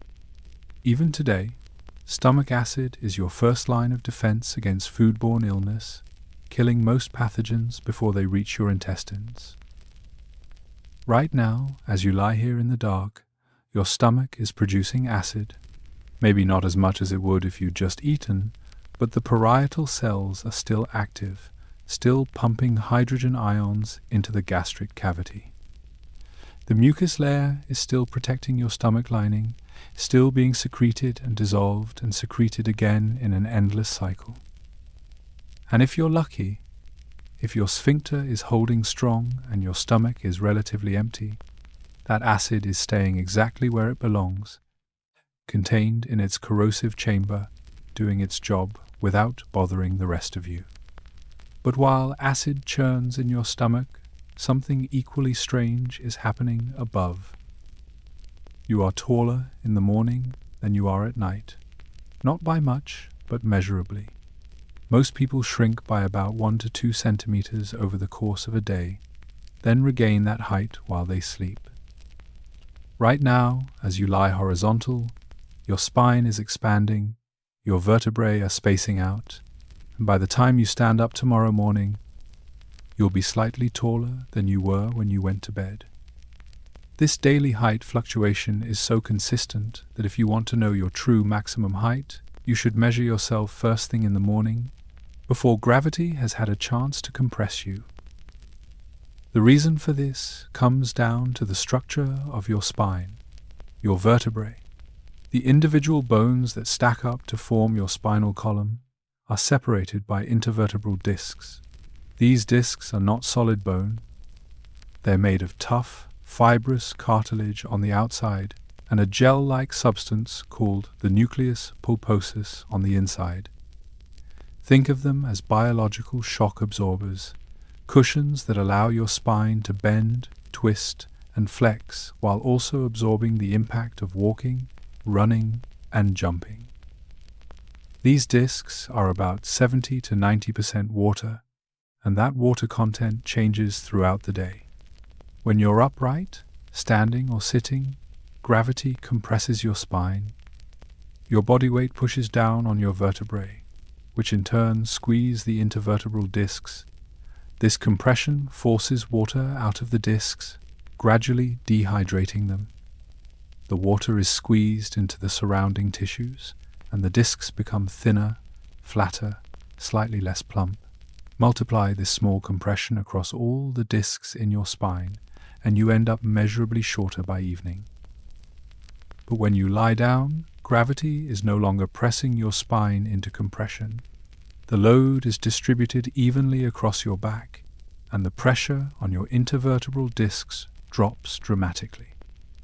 Now, instead of being squeezed, the discs can reabsorb water from the surrounding tissues through a process called imbibition. Water flows back into the nucleus pulposus. The discs swell and thicken, and the spaces between your vertebrae increase. Your spine literally expands, lengthening by those 1 to 2 centimeters you lost during the day. This process happens every single night, whether you're aware of it or not. It's one of the many maintenance routines your body runs while you sleep. And it's not just about height. The rehydration of your intervertebral discs is crucial for spinal health. Those discs need water to function properly as shock absorbers. When they're dehydrated, they become stiffer, less flexible, and more prone to injury. This is one reason why you're more likely to hurt your back in the evening after a long day of being upright than you are in the morning when your discs are fully hydrated. The nighttime rehydration process is also why back pain often feels worse in the morning. When your discs swell overnight, they can put pressure on nearby nerves, especially if you already have a herniated or bulging disc. The increased fluid in the disc can make the bulge more pronounced, compressing nerve roots and causing pain, numbness, or tingling. For some people with disc problems, the first hour after waking is the most uncomfortable time of day, and the pain gradually improves as the discs compress slightly and move away from the nerves. Astronauts experience an extreme version of this phenomenon. In the microgravity of space, there's no compression on the spine at all. Their intervertebral discs can absorb as much water as they want without any counteracting force. As a result, astronauts grow taller in space, typically gaining about 5 to 8 centimeters in height. Sounds great, except it comes with significant back pain. The discs swell so much that they stretch the ligaments and muscles around the spine, causing discomfort that can last for weeks or even months in orbit. When astronauts return to Earth, they quickly lose that extra height as gravity reasserts itself. Within days, they're back to their normal stature, though their spines often need time to readjust to bearing weight again. Some astronauts have reported lingering back problems after long missions, possibly due to the changes in disc hydration and the temporary stretching of spinal structures. The daily cycle of compression and expansion isn't unique to your spine. Your cartilage, the smooth connective tissue that cushions your joints, also undergoes similar changes. During the day, the cartilage in your knees, hips, and other weight-bearing joints gets compressed, losing water and becoming slightly thinner. At night, when you're lying down and the joints are unloaded, the cartilage rehydrates and expands. This is part of why joint stiffness is common in the morning. The tissues have been stationary and fully hydrated for hours, and they need a few minutes of movement to redistribute the fluid and loosen up. As you age, this daily rehydration process becomes less efficient. Older intervertebral discs don't hold water as well as young ones. The nucleus pulposus loses some of its gel-like quality and becomes more fibrous and less hydrated. This is why people gradually lose height as they get older. It's not just bone density loss, though that's part of it. It's also the discs slowly, irreversibly compressing and losing their ability to fully rehydrate overnight. By the time someone reaches their 70s or 80s, they might be several centimeters shorter than they were in their 20s, and much of that loss comes from disc degeneration. There are also short-term factors that affect how much your discs rehydrate overnight. Dehydration, for instance, reduces the amount of water available for your discs to absorb. If you're not drinking enough fluids during the day, your discs won't be able to fully replenish themselves at night. This is one more reason to stay well hydrated, not just for your kidneys or your skin, but for your spine. Your discs need water to function, and they get much of it during sleep. Physical activity also influences disc health. Movement, especially dynamic activities like walking, stimulates the flow of nutrients into the discs and waste products out. Discs don't have their own blood supply. They rely on diffusion. the passive movement of molecules from areas of high concentration to low concentration. When you move, you create pressure changes that enhance this diffusion, essentially pumping nutrients in and waste out. A sedentary lifestyle, on the other hand, starves your discs of nutrients and allows waste to accumulate, contributing to degeneration over time. Sleep position can affect spinal health as well. Sleeping on your back or side with proper support generally allows your spine to maintain a neutral alignment, which promotes optimal disc rehydration. Sleeping on your stomach, however, often forces your spine into an awkward position, potentially limiting the rehydration process and contributing to morning stiffness or pain. The ideal sleep position distributes your body weight evenly, minimizes pressure points, and allows your spine to decompress fully. The mattress you sleep on matters too. A mattress that's too soft won't provide enough support, allowing your spine to sag and preventing proper alignment. A mattress that's too firm can create pressure points that keep you from fully relaxing. The goal is to find a balance where your spine can maintain its natural curves, your discs can rehydrate without obstruction, and your muscles can fully relax. This is highly individual, which is why mattress recommendations vary so much from person to person. There's something quietly profound about the fact that you grow and shrink every single day, that your height is not a fixed constant, but a variable that depends on whether you're upright or horizontal, whether your discs are compressed or expanded, whether gravity is pulling you down or you're lying still in the dark. It's a reminder that your body is not a static object but a dynamic system, constantly responding to forces and adjusting itself to maintain function. Right now, millimeter by millimeter, your spine is lengthening, reclaiming the height you lost today.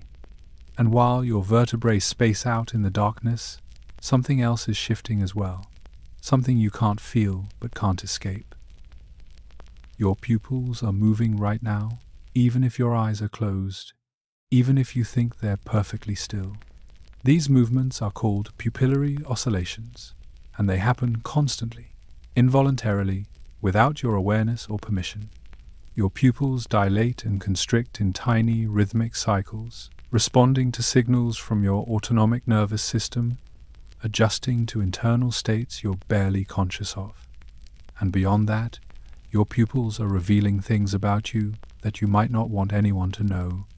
Things about your emotions, your cognitive effort, your level of arousal, even your attraction to another person. Most people think of pupil dilation as a simple response to light. Bright light, pupils constrict to protect the retina from too much stimulation. Dim light, pupils dilate to let in more photons and improve vision. This is the pupillary light reflex, and it's one of the most basic and well-known functions of the eye. But light is only one factor, and often not even the most important one. Your pupils are constantly adjusting based on a whole constellation of inputs.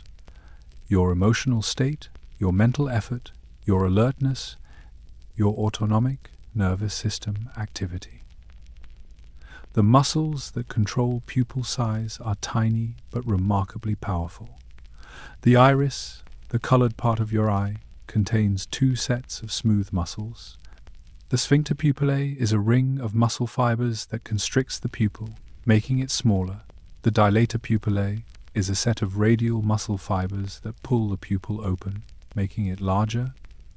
These muscles are controlled by the autonomic nervous system, specifically the balance between the sympathetic and parasympathetic branches, the systems responsible for fight or flight and rest and digest responses.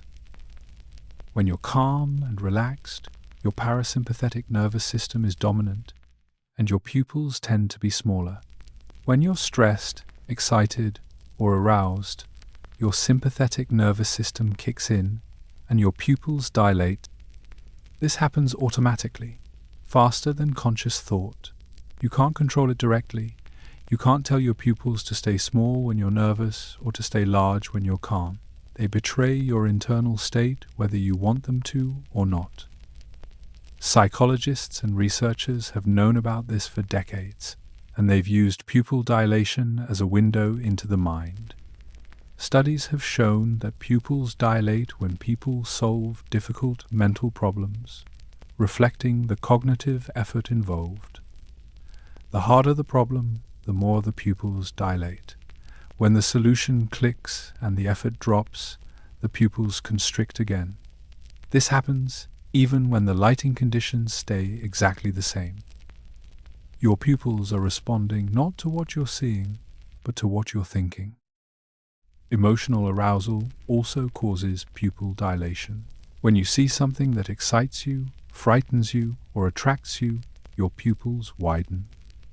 This is tied to the sympathetic nervous system's activation, preparing your body to respond to something significant in your environment. Interestingly, this works for both positive and negative emotions.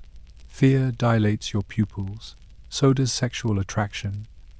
Your eyes are opening wider to take in more information about the thing that's captured your attention, whether it's a threat or an opportunity. This is why people say that eyes are the windows to the soul, not because you can literally see someone's thoughts, but because pupil size leaks information about internal states. Someone whose pupils dilate when they look at you might be interested, attracted, or simply paying close attention.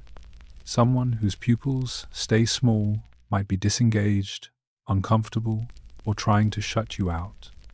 It's not a perfect signal, and it's easily confounded by lighting and other factors, but the correlation is real enough that people pick up on it unconsciously. There's even evidence that we find dilated pupils more attractive. Several studies have shown that people rate faces with artificially enlarged pupils as more appealing, trustworthy, and emotionally engaging than the same faces with smaller pupils. This might be because dilated pupils signal interest and arousal, and we unconsciously interpret that as the other person being attracted to us, which in turn makes them more attractive. It's a feedback loop of nonverbal communication happening entirely through the size of a small black circle in the center of the eye. Pupil size also changes throughout the day and night, following your circadian rhythm and your sleep-wake cycle. During the day, especially when you're alert and engaged, your pupils tend to be larger on average. As you get tired and approach sleep, your pupils constrict. This is partly due to decreased arousal and sympathetic activity, and partly due to the brain shifting into a different mode of function. In deep sleep, your pupils are at their smallest, barely responsive to light. In REM sleep, they can dilate again, sometimes moving in sync with your rapid eye movements, suggesting that your brain is reacting to the dream content as if it were real visual input. There are also microsaccades, the tiny, involuntary eye movements that happen even when you're trying to hold your gaze perfectly still. These movements are different from pupil changes, but they're related in the sense that they're both automatic, constant, and essential for vision. Microsaccades prevent your photoreceptors from adapting to a static image. If your eyes were truly still, the image on your retina would fade within seconds as your visual neurons stopped responding to unchanging input. The microsaccades keep the image shifting just enough to maintain neural activity and keep the world visible. Your pupils also oscillate at very small scales, expanding and contracting in rhythmic patterns called hippus. This happens even under constant lighting conditions. The oscillations are subtle, often less than a millimeter in amplitude, and they occur at a frequency of about 1 to 2 cycles per minute. The exact purpose of hippus isn't entirely understood, but it might be related to the balance between the sympathetic and parasympathetic nervous systems, constantly adjusting and readjusting pupil size in response to tiny fluctuations in your internal state. Certain drugs and medications have dramatic effects on pupil size. Stimulants like caffeine and amphetamines cause dilation by activating the sympathetic nervous system. Opioids cause constriction, sometimes to the point where pupils become pinpoint and barely react to light. This is why emergency responders check pupil size and reactivity when assessing someone who might be overdosing or intoxicated. The pupils can provide immediate clues about what's happening neurologically and pharmacologically. Interestingly, pupil size is also affected by your focus and attention. When you concentrate on something, especially something close to you, your pupils constrict as part of the accommodation reflex. Your eyes are adjusting not just their focus, but also their depth of field, and smaller pupils increase depth of field by reducing the amount of light entering from off-center angles. This is the same principle used in cameras. A smaller aperture, or a more constricted pupil, gives you a sharper image over a wider range of distances. All of this pupillary activity is happening without your input, governed by ancient brainstem circuits that predate conscious thought by hundreds of millions of years. Even the simplest animals with eyes have some version of this system, a way to adjust how much light enters the eye based on environmental and internal conditions. In humans, this basic reflex has been co-opted and expanded to serve additional functions, signaling emotional state, cognitive load, and social interest. Right now, in the dimness behind your eyelids, your pupils are probably relatively constricted. There's little light to respond to, and your arousal level is dropping as you relax towards sleep. But they're not perfectly still. They're oscillating slightly, adjusting to tiny changes in your autonomic balance, preparing for the different stages of sleep you'll cycle through tonight. And when you open your eyes tomorrow morning, they'll immediately dilate in response to the light, then adjust again based on what you see, how you feel, and what you're thinking. Your pupils are always listening, always responding, always revealing more than you realize. And while your eyes make their tiny adjustments in the darkness, something much larger is ramping up its activity. Your immune system is more active at night than during the day. Right now, while you're lying still, while your conscious mind is drifting, your body's defense network is ramping up its operations. White blood cells are patrolling more aggressively. Inflammatory signals are increasing. Your body temperature might be rising slightly as immune activity intensifies. This is why you often feel sicker at night, why fevers spike after dark, why that cold or flu that was manageable during the day suddenly feels unbearable when you're trying to sleep. This nighttime immune enhancement isn't random. It's part of your circadian rhythm, the 24-hour cycle that governs nearly every biological process in your body. Your immune system has its own internal clock, and it's programmed to be most active during the hours when you're normally asleep. The reason for this lies deep in evolutionary history. For most of human existence, nighttime was when we were most vulnerable, lying still in the dark, unable to see approaching threats. Our immune systems evolved to work harder during these vulnerable hours, fighting infections while we rested and couldn't actively defend ourselves.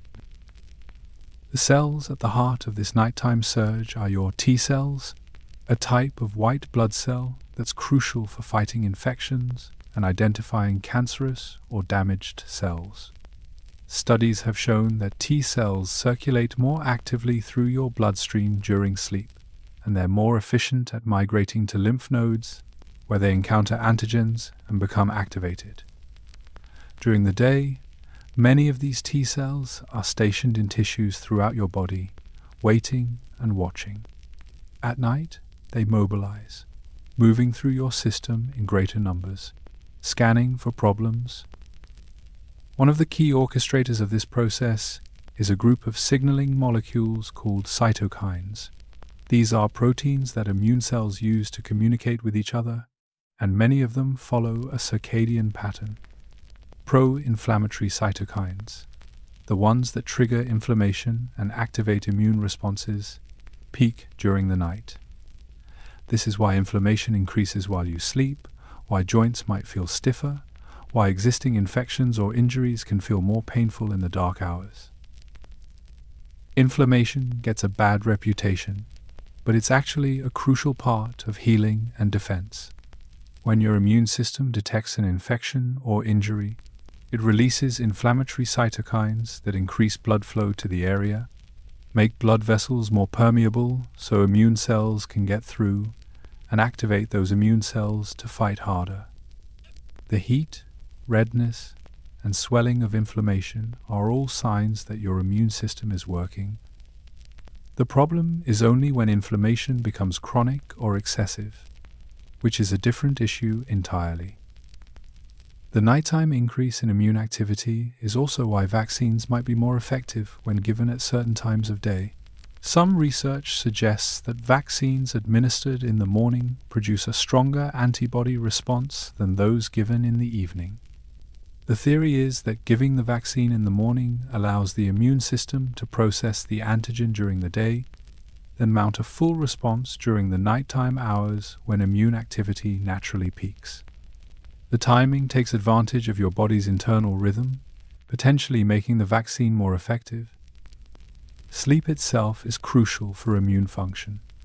When you don't get enough sleep, your immune system suffers dramatically.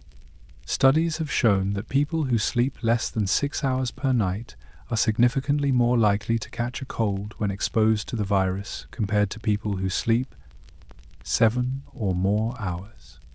Sleep deprivation reduces the production of protective cytokines, decreases the activity of natural killer cells that fight tumors and viruses, and impairs the function of T cells. Essentially, cutting your sleep short is like cutting your immune defenses in half. This connection between sleep and immunity is so strong that it works in both directions. When you're sick, your body often makes you sleepier. You feel exhausted, you want to lie down, you might sleep for hours longer than usual. This isn't just weakness or fatigue. It's your immune system actively triggering sleepiness because it needs you to rest so it can work more efficiently. The inflammatory cytokines that increase during infection also signal the brain to promote sleep. Your body is essentially forcing you to rest so it can focus resources on fighting the infection. Fever, one of the most obvious signs of immune activity, also follows a circadian pattern.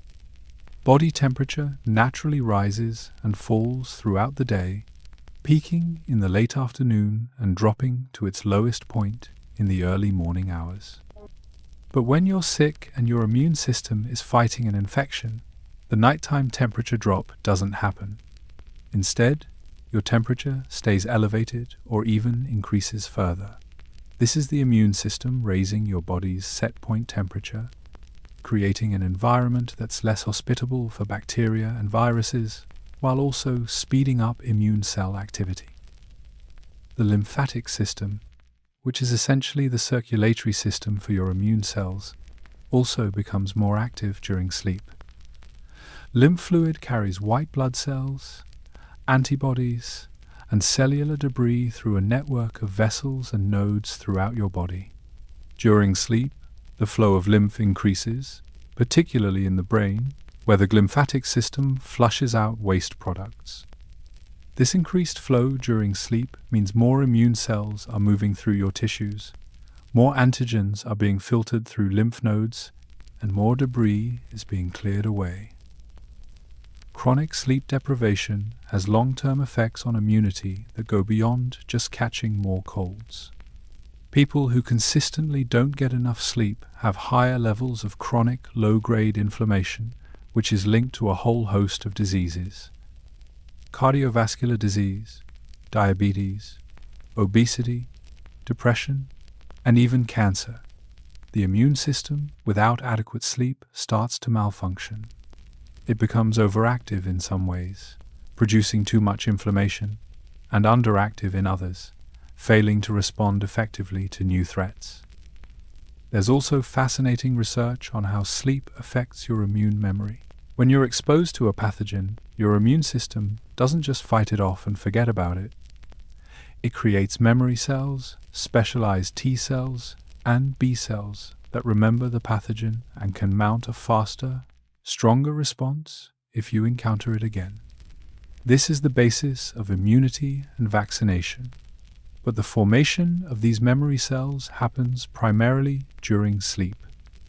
If you don't sleep well after being exposed to a pathogen or receiving a vaccine, your immune memory might not form as effectively, leaving you less protected in the future. The gut microbiome, the trillions of bacteria living in your intestines, also plays a role in this immune-sleep connection. Your gut bacteria follow circadian rhythms, with different species becoming more or less active at different times of day. These bacteria interact constantly with your immune system, training it, regulating it, and influencing its activity. When your sleep is disrupted, your gut microbiome's circadian rhythm gets disrupted too, which can throw off immune function. It's a complex web of interactions, all synchronized to the rhythm of day and night. Even the position you sleep in might affect immune function, though the research here is still emerging. Sleeping on your back versus your side can affect lymphatic drainage, breathing patterns, and even the distribution of immune cells through your body. Some researchers speculate that the left side sleeping position might promote better lymphatic drainage because of the anatomical position of the thoracic duct, the main vessel that collects lymph from most of your body, but the effects are subtle, and more research is needed to say anything definitive. Right now, as you lie here in the quiet darkness, your immune system is working harder than it did this afternoon. T cells are circulating through your bloodstream in greater numbers. Cytokines are signaling inflammatory responses to any infections or injuries you might have. Your body temperature might be slightly elevated as your immune defenses intensify. This is your body's nightly maintenance protocol, the time when it hunts for problems, fights invaders, and repairs damage. And you don't have to do anything. You don't have to consciously activate your immune system or tell your T cells where to go. You just have to sleep, and your body handles the rest. While your immune cells patrol through the night, another system entirely is quietly performing hundreds of functions you'll never witness. Your ears never stop listening. Even now, even as you drift toward sleep, sound waves are entering your ear canals, vibrating your eardrums, moving the tiny bones in your middle ear and triggering electrical signals that travel to your brain. Your auditory system is always on, always processing, always monitoring the acoustic environment around you. The difference between waking and sleeping isn't whether you hear. It's whether you perceive and respond to what you hear. When sound enters your ear, it follows a mechanical pathway that's been refined over millions of years of evolution. The sound waves hit your eardrum, causing it to vibrate. These vibrations are transmitted through three tiny bones, the malleus, incus, and stapes, collectively called the ossicles. These are the smallest bones in your body, and they act as a lever system, amplifying the vibrations and transferring them to the fluid-filled cochlea in your inner ear. Inside the cochlea, thousands of hair cells bend in response to the moving fluid, and these bending movements generate electrical signals that your auditory nerve carries to your brain. This entire process happens continuously. Whether you're awake or asleep, your ears don't have lids. They can't close. From an evolutionary perspective, this makes sense. For most of human history, being asleep made you vulnerable. You couldn't see threats approaching in the dark. Your sense of smell, while useful, isn't fast or precise enough to detect immediate danger. But hearing could alert you to footsteps, rustling branches, animal sounds, or the approach of predators or enemies. Your ears needed to stay on guard while the rest of you rested. But if your ears are always hearing, why don't you wake up to every sound?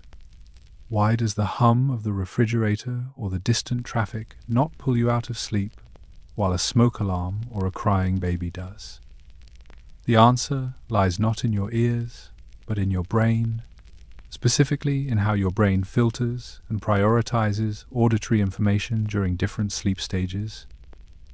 During waking consciousness, your brain is constantly processing enormous amounts of sensory information and deciding what deserves your attention. This is called selective attention, and it allows you to focus on a conversation in a noisy room while filtering out background noise. The cocktail party effect, as it's known, demonstrates that your brain can track multiple streams of sound simultaneously and bring the important ones into conscious awareness while suppressing the irrelevant ones. This filtering continues during sleep, but it becomes more aggressive. As you descend into deeper sleep stages, your brain raises the threshold for what counts as important enough to wake you. Familiar, repetitive sounds like the hum of a fan or the tick of a clock get filtered out almost completely. Your brain recognizes these as safe, non-threatening patterns and suppresses them before they reach conscious awareness. But novel sounds, sudden changes in volume, or sounds with specific emotional or survival significance can still break through. The sounds most likely to wake you are those that your brain has been programmed, either through evolution or learning, to recognize as important. A baby crying will wake most mothers instantly, even from deep sleep, while the same sound might not wake someone without children. Your own name, spoken in a normal conversational tone, can wake you, while other words at the same volume won't. A smoke alarm, a breaking window, a scream. These all have acoustic properties that your brain flags as urgent, and they can penetrate even relatively deep sleep. This selective responsiveness to sound during sleep is controlled by a part of your brain called the thalamus. The thalamus acts as a relay station for sensory information, and during sleep, it becomes more selective about what it passes along to the cortex, where conscious perception happens. Studies using brain imaging have shown that the thalamus remains active during sleep, receiving auditory input from your ears, but it gates that information, allowing some sounds through while blocking others. During light sleep, the threshold for waking is relatively low. Moderate sounds, even if they're not particularly meaningful, can pull you back to consciousness. This is why you might wake up multiple times during the early part of the night or during the lighter sleep stages that occur between REM cycles.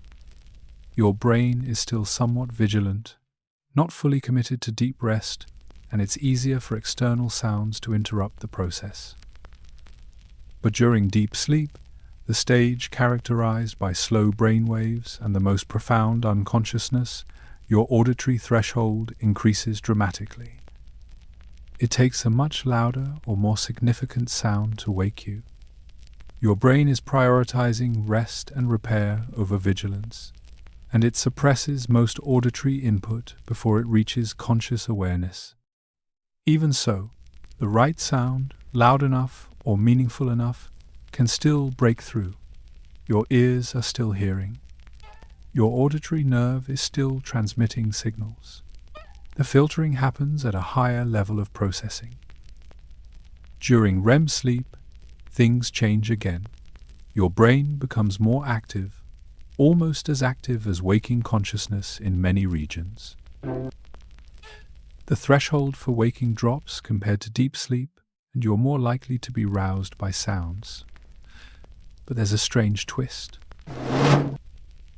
During REM, external sounds can sometimes be incorporated into your dreams without waking you.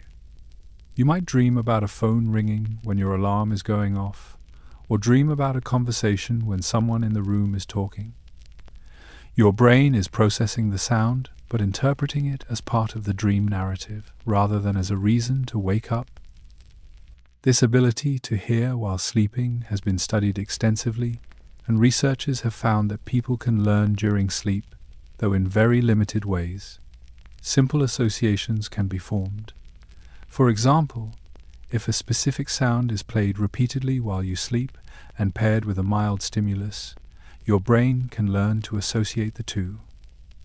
But complex learning, the kind that requires conscious attention and active processing, doesn't happen during sleep. Your sleeping brain can monitor and respond to sound, but it can't deeply process new information or form complex memories. The evolutionary advantage of maintaining auditory awareness during sleep is obvious.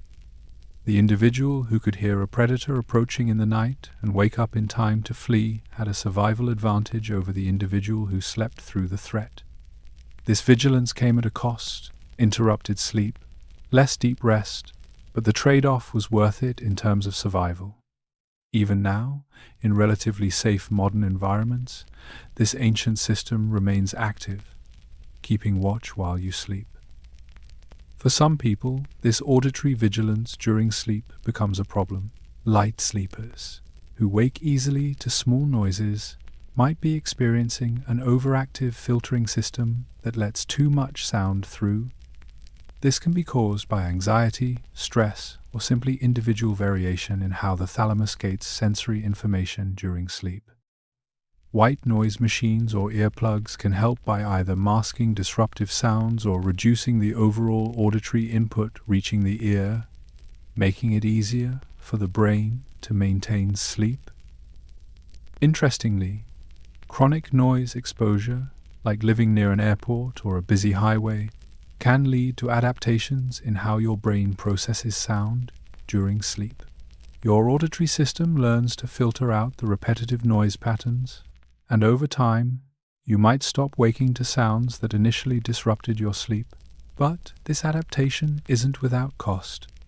Studies have shown that even if you don't consciously wake, chronic nighttime noise exposure can fragment your sleep at a micro level, preventing you from reaching the deepest, most restorative stages as frequently.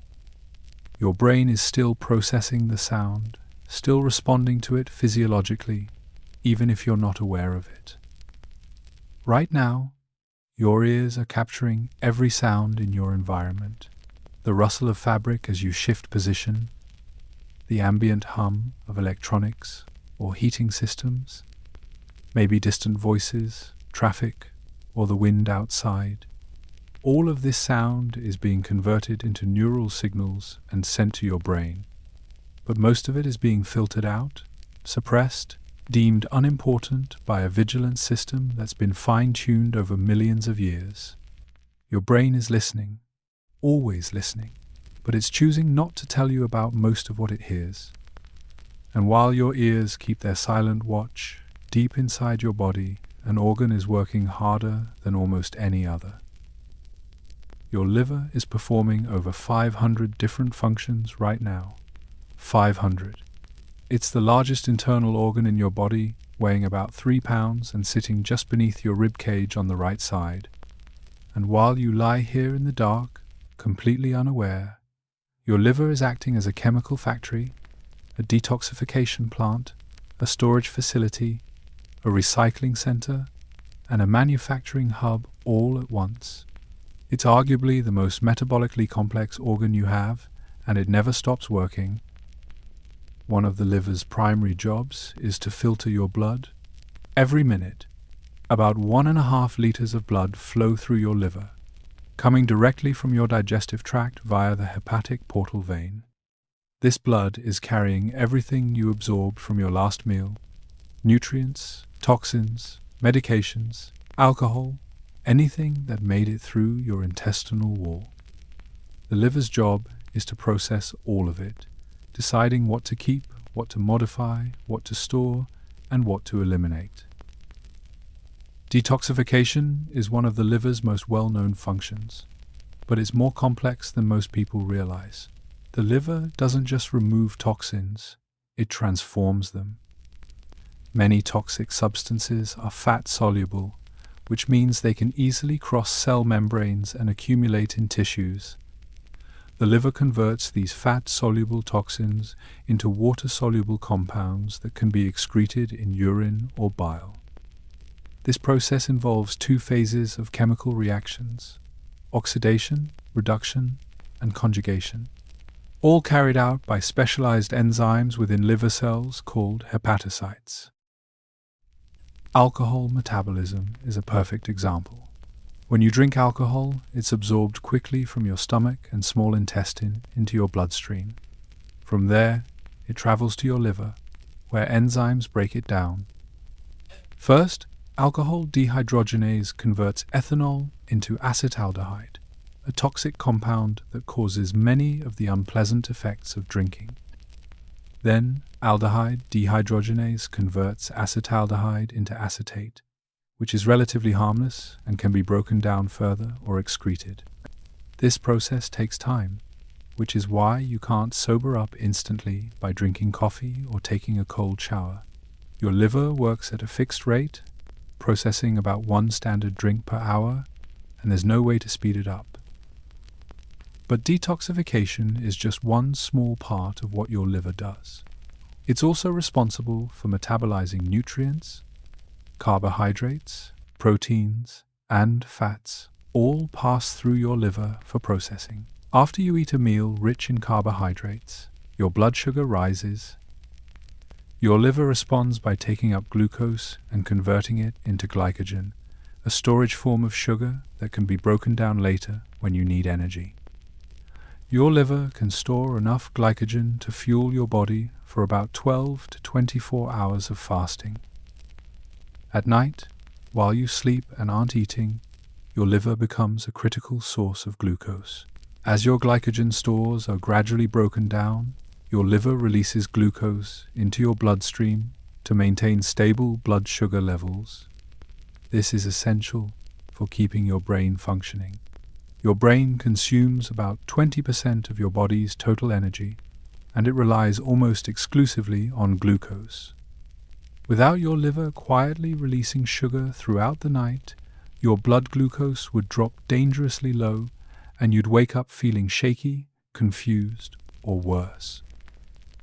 The liver also produces bile, a greenish-yellow fluid that's essential for digesting fats. Your liver makes about 1/2 liter to 1 liter of bile every day. This bile is stored in your gallbladder and released into your small intestine when you eat fatty foods. Bile contains bile salts, which emulsify fats, breaking them into smaller droplets that digestive enzymes can access. Without bile, you couldn't absorb fat-soluble vitamins like A, D, E, and K, and you'd struggle to digest any meal containing significant fat. Protein metabolism is another major liver function. Your liver synthesizes most of the proteins found in your blood, including albumin, which maintains blood volume and pressure, and clotting factors, which prevent you from bleeding uncontrollably when you're injured. The liver also breaks down old or damaged proteins, converting the amino acids into other useful molecules or into waste products like urea, which your kidneys then excrete in urine. The liver stores vitamins and minerals, particularly vitamin A, vitamin D, vitamin B12, iron, and copper. These stores can last for months or even years in some cases. If your diet temporarily lacks these nutrients, your liver releases them from storage to keep your body functioning normally. This buffering capacity is one reason why vitamin deficiencies often take a long time to develop. Your liver is rationing its reserves, keeping you going even when your dietary intake isn't optimal. One of the liver's most remarkable features is its ability to regenerate. If a portion of your liver is surgically removed or damaged by disease, the remaining liver tissue can grow back. Hepatocytes, the main functional cells of the liver, can re-enter the cell cycle and divide, something most adult cells can't do. You can lose up to 75% of your liver, and within a few weeks to months, it can regenerate to its full size. This regenerative capacity is almost unique among human organs and has made liver transplantation much more feasible, since living donors can give a portion of their liver and both the donor and recipient will eventually have fully functional organs. The liver also plays a central role in cholesterol metabolism. It produces about 80% of the cholesterol in your body. Yes, dietary cholesterol contributes, but most of it is made internally by your liver. Cholesterol is essential. It's a building block for cell membranes, a precursor for steroid hormones and vitamin D, and a component of bile. Your liver balances cholesterol production, storage, and excretion based on your body's needs, though this system can become dysregulated, leading to high blood cholesterol and associated health risks. At night, the liver's metabolic activity shifts. During the day, when you're eating regularly, your liver is in storage mode, taking up nutrients and storing them as glycogen, fat, or other reserves. At night, during fasting, it shifts to release mode, breaking down glycogen and fat to provide a steady supply of energy. This metabolic flexibility is controlled by hormones like insulin and glucagon, which rise and fall in response to your eating patterns and circadian rhythm. The liver is also involved in immune function. It contains specialized immune cells called Kupffer cells, which are a type of macrophage. These cells patrol the blood flowing through the liver, capturing and destroying bacteria, old red blood cells, and other debris. The liver is uniquely positioned to filter blood coming from the digestive tract, where bacteria and toxins are most likely to enter the bloodstream. Kupffer cells act as a second line of defense, catching anything that escaped the gut's immune barriers. Liver disease often goes unnoticed for years because the liver has such enormous reserve capacity. You can lose a significant amount of liver function before symptoms appear. This is why cirrhosis, the scarring of liver tissue from chronic damage, is often diagnosed late. By the time symptoms like jaundice, fluid accumulation, or confusion develop, the liver is already severely compromised. The liver doesn't complain. It just keeps working, compensating for damage, until it finally can't anymore. The liver's workload increases dramatically after you consume certain substances. Alcohol, as mentioned, requires significant liver metabolism, but so do many medications. Your liver is responsible for breaking down most drugs, converting them into inactive forms that can be excreted. This is why liver function is so important when prescribing medications, and why liver disease can make drug dosing complicated. If your liver isn't working properly, medications can accumulate to toxic levels. Sleep quality affects liver function, and liver function affects sleep quality.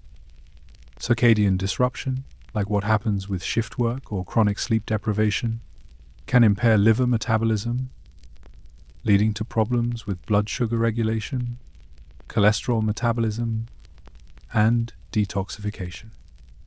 Conversely, liver disease can disrupt sleep, causing insomnia, restless legs, or excessive daytime sleepiness. The liver and the sleep-wake cycle are intimately connected through hormonal and metabolic pathways that regulate each other.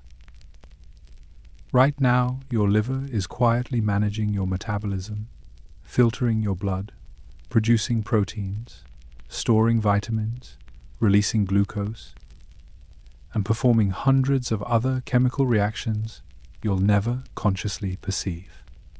It's one of the unsung heroes of your physiology, working tirelessly in the background, keeping your internal chemistry balanced so you can simply exist without having to think about it. And while your liver processes the remnants of today, another rhythm is shifting deep in your chest. Your heart rate is slowing down right now. If you measured your pulse when you first lay down, it was probably somewhere between 60 and 80 beats per minute, maybe higher if you'd been active or stressed, but as you relax and move towards sleep, your heart rate drops. During deep sleep, it can fall to 40 or 50 beats per minute, sometimes even lower in very fit individuals. And your blood pressure follows the same pattern, declining by 10 to 20% from your daytime levels. This nighttime cardiovascular shift is so predictable and so important that doctors have a name for it: dipping. Dipping refers to the normal drop in blood pressure that occurs during sleep. In healthy individuals, blood pressure decreases by at least 10% compared to daytime levels. This isn't just a passive response to lying down. It's an active process controlled by your autonomic nervous system, specifically the shift from sympathetic dominance, which drives your fight or flight responses, to parasympathetic dominance, which promotes rest and recovery. Your body is intentionally lowering your cardiovascular workload, giving your heart and blood vessels a chance to recover from the day's demands. But not everyone experiences this normal dipping pattern. Some people are what doctors call non-dippers. Their blood pressure stays elevated during sleep, declining by less than 10% or sometimes not at all. This might sound like a minor variation, but it's actually a significant health risk. Non-dippers have a much higher risk of cardiovascular disease, stroke, kidney damage, and even cognitive decline. The lack of nighttime blood pressure reduction means the heart and blood vessels never get a break, remaining under constant stress 24 hours a day. What causes non-dipping? Sleep disorders are a major factor. Sleep apnea, where breathing repeatedly stops and starts during sleep, prevents proper dipping because the oxygen drops and breathing interruptions trigger sympathetic activation, keeping blood pressure elevated. Chronic stress and anxiety can do the same, preventing the shift to parasympathetic dominance that normally occurs during sleep. Certain medications, kidney disease, and diabetes can all interfere with the normal nocturnal blood pressure drop.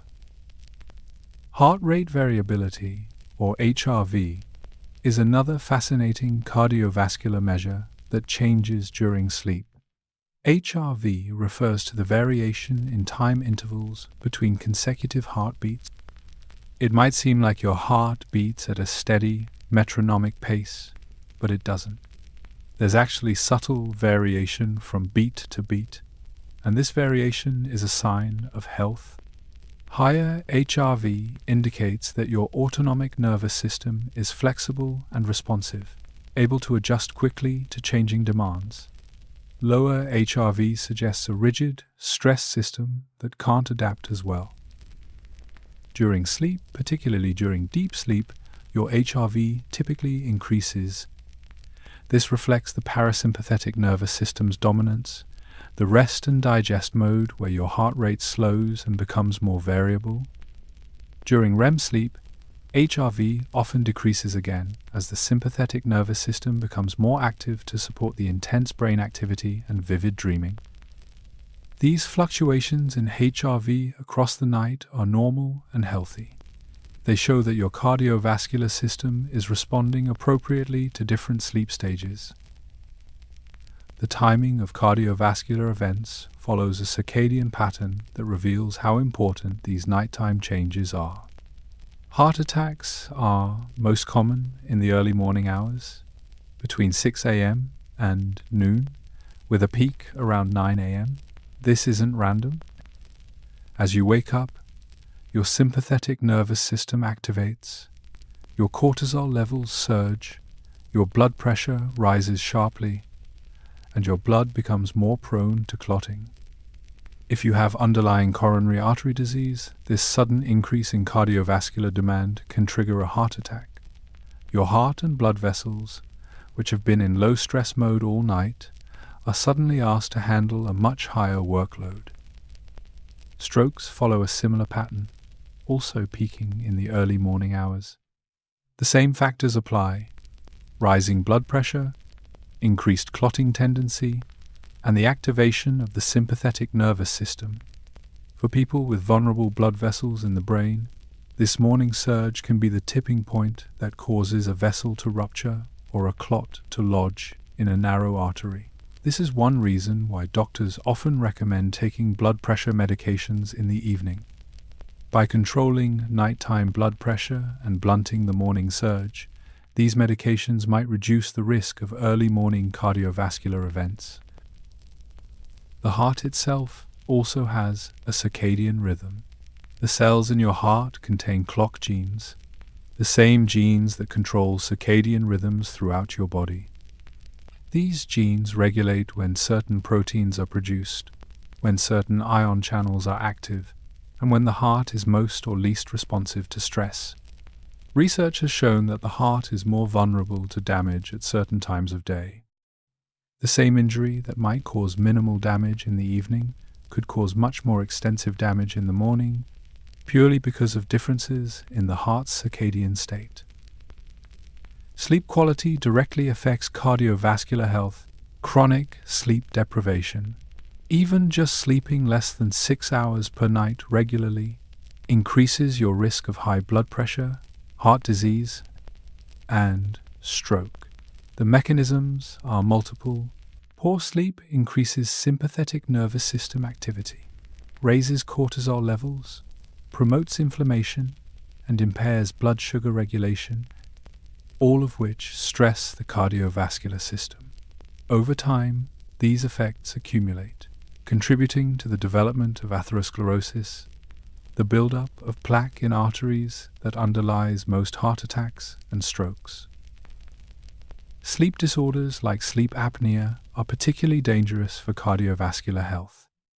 During an apnea event, your airway becomes blocked, oxygen levels drop, and carbon dioxide builds up. This triggers a powerful stress response. Your sympathetic nervous system activates, your heart rate and blood pressure spike, and your body releases adrenaline. This happens over and over throughout the night, sometimes dozens or even hundreds of times. The cumulative stress on your cardiovascular system is enormous, and it's why untreated sleep apnea dramatically increases the risk of high blood pressure, irregular heart rhythms, heart failure, and sudden cardiac death. Treating sleep apnea, typically with a CPAP machine that keeps the airway open, can significantly improve cardiovascular outcomes. Blood pressure often drops, heart rate variability improves, and the risk of cardiovascular events decreases. This demonstrates just how tightly linked sleep and heart health really are. Fixing sleep problems doesn't just make you feel more rested, it can literally save your heart. Blood pressure dipping is also affected by salt intake and hydration. Eating a lot of salt, especially in the evening, can impair nighttime blood pressure reduction. The excess sodium retains fluid, increasing blood volume and keeping blood pressure elevated. Similarly, dehydration can affect cardiovascular function during sleep. Your blood becomes more viscous, your heart has to work harder to pump it, and your blood pressure regulation becomes less efficient. This is one reason why drinking enough water during the day, but not excessively right before bed, can support better sleep and cardiovascular health. The parasympathetic nervous system's dominance during sleep is mediated primarily by the vagus nerve, a major nerve that runs from your brainstem to your heart, lungs, and digestive organs. The vagus nerve releases acetylcholine, a neurotransmitter that slows heart rate, reduces blood pressure, and promotes the rest and digest state. People with higher vagal tone, meaning stronger vagus nerve activity, tend to have better HRV, better stress resilience, and better overall cardiovascular health. Activities that increase vagal tone, like deep breathing, meditation, and regular exercise, can improve sleep quality and cardiovascular function simultaneously. Right now, as you lie here, your heart is beating slower and more steadily than it was an hour ago. Your blood pressure has dropped, easing the strain on your arteries. Your heart rate variability is increasing as your parasympathetic nervous system takes over. These changes are giving your cardiovascular system the recovery time it needs to maintain health over the long term. Your heart will beat approximately 2.5 billion times over your lifetime. Every night, during these hours of lowered demand, is a small reprieve, a chance for your heart and vessels to rest and repair. And this nightly cardiovascular rhythm is just one of many clocks ticking inside you. Your hormones are dancing right now, rising and falling in carefully choreographed patterns that repeat every 24 hours. At least 15 major hormones follow distinct circadian rhythms, surging at specific times and disappearing at others. This hormonal symphony controls everything from your sleep-wake cycle to your metabolism, immune function, mood, and reproductive systems. And the timing is everything. The same hormone released at the wrong time of day can have completely different effects or no effect at all. Let's start with melatonin, probably the most famous sleep-related hormone. Melatonin is produced by your pineal gland, a tiny structure deep in your brain that's sometimes called the third eye because it responds to light signals even though it can't actually see. During the day, when light enters your eyes, signals are sent to the pineal gland, telling it to suppress melatonin production. But as evening approaches and darkness falls, those inhibitory signals stop and melatonin production ramps up. Levels begin rising about 2 hours before your usual bedtime, peak in the middle of the night, and then decline as morning approaches. Melatonin doesn't make you sleep directly. Instead, it signals to your body that it's nighttime and that sleep should be possible. It lowers your core body temperature, reduces alertness, and promotes the physiological conditions that make sleep easier to initiate and maintain. This is why taking melatonin supplements can help with jet lag or shift work. You're artificially creating the hormonal signal that tells your body it's time to sleep, even when your internal clock is confused about what time it really is. Cortisol, often called the stress hormone, follows the opposite pattern. Cortisol levels are lowest in the middle of the night, around 2 to 3 a.m., then begin rising sharply in the early morning hours. This pre-dawn cortisol surge is called the cortisol awakening response, and it peaks about 30 to 45 minutes after you wake up. Cortisol is preparing your body for the demands of the day, increasing blood sugar, suppressing inflammation temporarily, and boosting alertness and energy. Without this morning cortisol rise, you'd feel groggy and unable to function for hours after waking. But cortisol's circadian rhythm can be disrupted by chronic stress, poor sleep, or irregular schedules. When cortisol stays elevated at night, it interferes with sleep onset and maintenance. Your body can't fully relax into sleep when stress hormones are circulating. This creates a vicious cycle. Stress disrupts sleep, poor sleep increases stress hormones, and elevated stress hormones further disrupt sleep. Breaking this cycle often requires addressing both the psychological stress and the sleep habits simultaneously. Growth hormone is another major player in the nighttime hormonal orchestra. Unlike cortisol and melatonin, which are produced in glands and released into the bloodstream, growth hormone pulses are timed to specific sleep stages. The largest pulse of growth hormone occurs during deep sleep, usually within the first hour or two after falling asleep. This is when your body is doing most of its physical repair and rebuilding. Growth hormone stimulates tissue growth, muscle repair, bone strengthening, and fat metabolism. It's not just for children and teenagers. Adults continue to need growth hormone for maintenance and repair throughout life. If you don't get enough deep sleep, you miss out on this growth hormone surge. This is one reason why chronic sleep deprivation is associated with muscle loss, increased body fat, slower wound healing, and accelerated aging. Your body simply isn't getting the hormonal signals it needs to maintain and repair itself properly. Athletes, who put extraordinary stress on their bodies, are particularly dependent on this nighttime growth hormone release for recovery and adaptation. Testosterone, the primary male sex hormone but also present in smaller amounts in women, follows a strong circadian rhythm. Levels are highest in the early morning, typically between 7 and 8 a.m., and lowest in the evening. This morning peak is about 20 to 30% higher than evening levels. Sleep deprivation suppresses testosterone production, and men who consistently sleep less than 5 hours per night can have testosterone levels equivalent to someone 10 to 15 years older. This affects not just sexual function, but also mood, energy, muscle mass, and overall vitality. Leptin and ghrelin are two hormones that regulate hunger and satiety, and both are profoundly affected by sleep. Leptin, produced by fat cells, signals to your brain that you have enough energy stored and don't need to eat. Ghrelin, produced primarily in the stomach, signals hunger. During normal sleep, leptin levels rise and ghrelin levels fall, which is why you're not usually hungry in the middle of the night.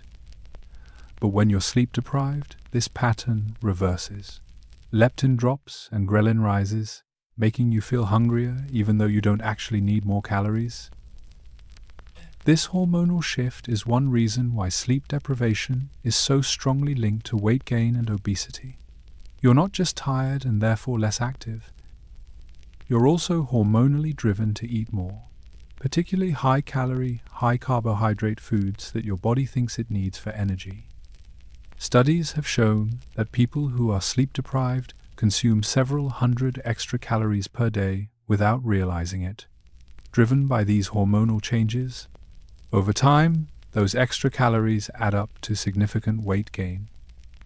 Insulin, the hormone that regulates blood sugar, also follows a circadian pattern: insulin sensitivity.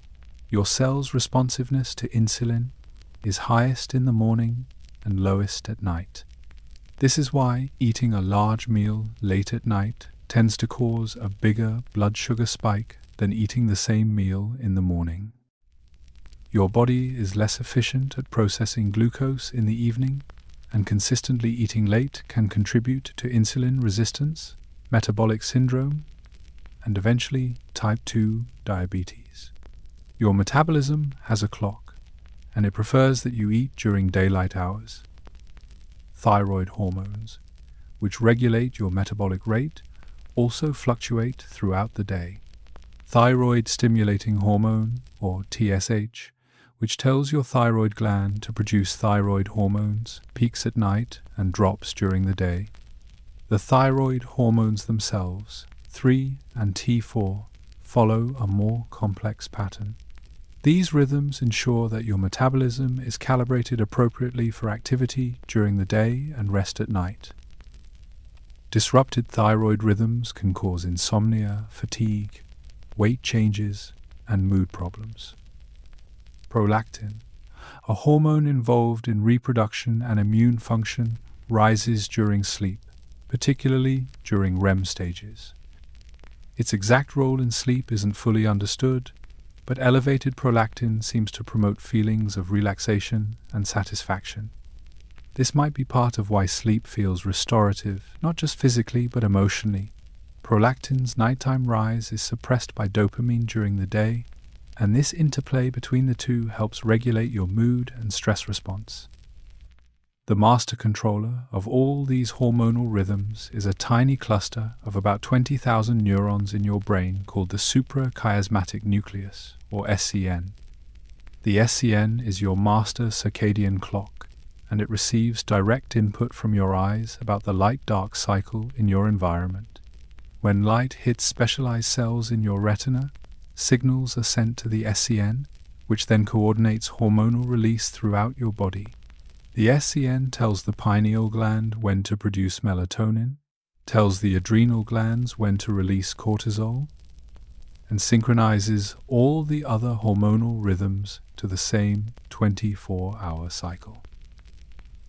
But the SCN isn't the only clock in your body.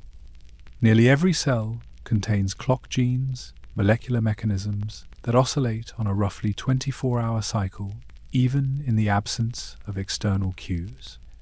These peripheral clocks exist in your liver, heart, muscles, fat tissue, and digestive organs. They're all synchronized by the SCN through hormonal signals, nerve impulses, and changes in body temperature.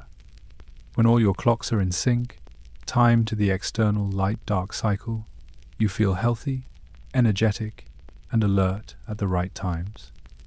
When they're out of sync, as happens with jet lag, shift work, or chronic sleep deprivation, you feel terrible.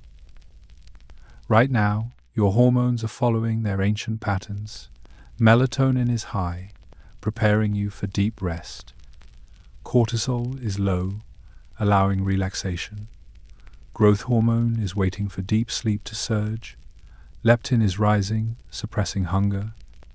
Your entire endocrine system is synchronized to the fact that it's nighttime, that you should be sleeping, and that your body needs these specific hormonal conditions to rest and repair itself properly. This hormonal coordination didn't develop by accident.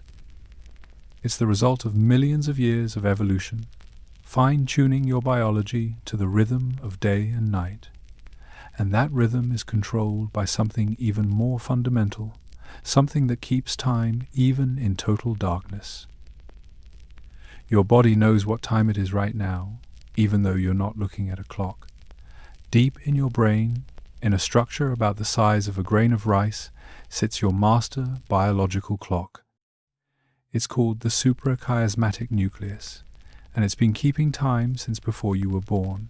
This cluster of roughly 20,000 neurons tracks the passage of hours with remarkable precision, maintaining a rhythm that's approximately, but not exactly, 24 hours long. And remarkably, this clock keeps ticking even in complete darkness, even without any external time cues, driven by nothing but the molecular machinery inside your cells. The existence of this internal clock was discovered through experiments that sound almost cruel but revealed something profound about biology. When animals or humans are placed in environments with no light, no clocks, no social cues, nothing to indicate what time it is, they don't lose their rhythm. They continue to sleep and wake on a regular schedule. Their body temperature continues to rise and fall. Their hormones continue to surge and decline in patterns. But there's a twist. The rhythm isn't exactly 24 hours. It's usually slightly longer, somewhere between 24 and 25 hours in most people. This is called your free-running period, the natural length of your internal day when it's not being reset by external cues. This slight mismatch between your internal clock and the Earth's rotation means that without external time cues, you would slowly drift out of sync with the day-night cycle. If your internal clock runs at 24.5 hours, you'd go to bed 30 minutes later each day. Within 2 weeks, you'd be completely reversed, sleeping during the day and awake at night. This is why external time cues, which scientists call Zeitgebers, are so important. They reset your clock every day, pulling your internal rhythm back into alignment with the 24-hour world. Light is by far the most powerful Zeitgeber. Your eyes contain specialized cells called intrinsically photosensitive retinal ganglion cells, which detect light and send signals directly to the suprachiasmatic nucleus.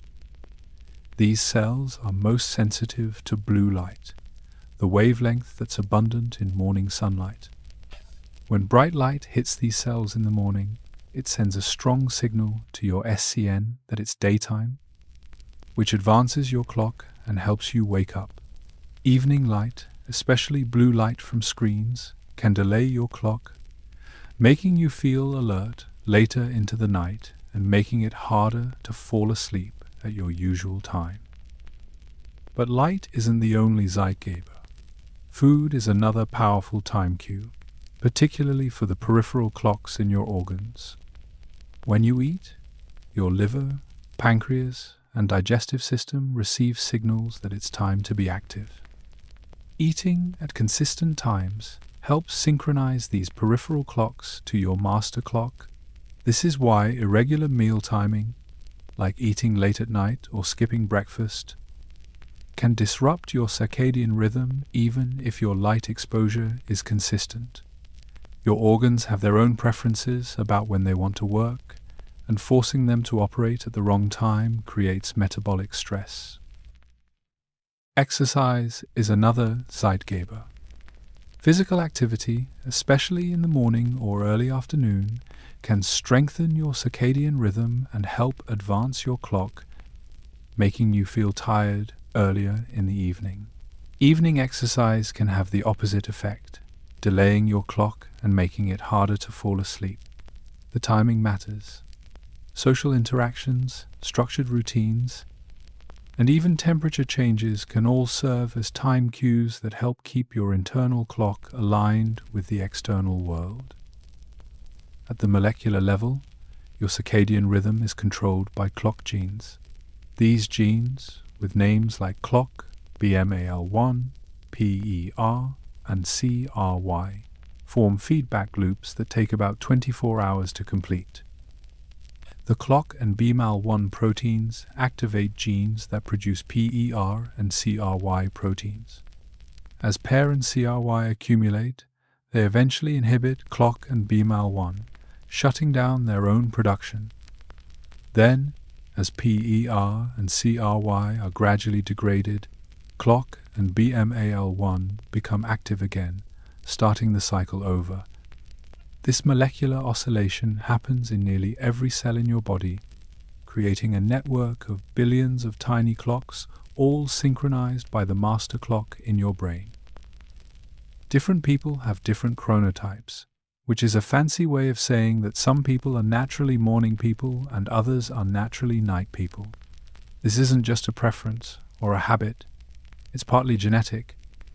Your chronotype is influenced by variations in your clock genes, which affect the length of your free running period and how sensitive you are to light.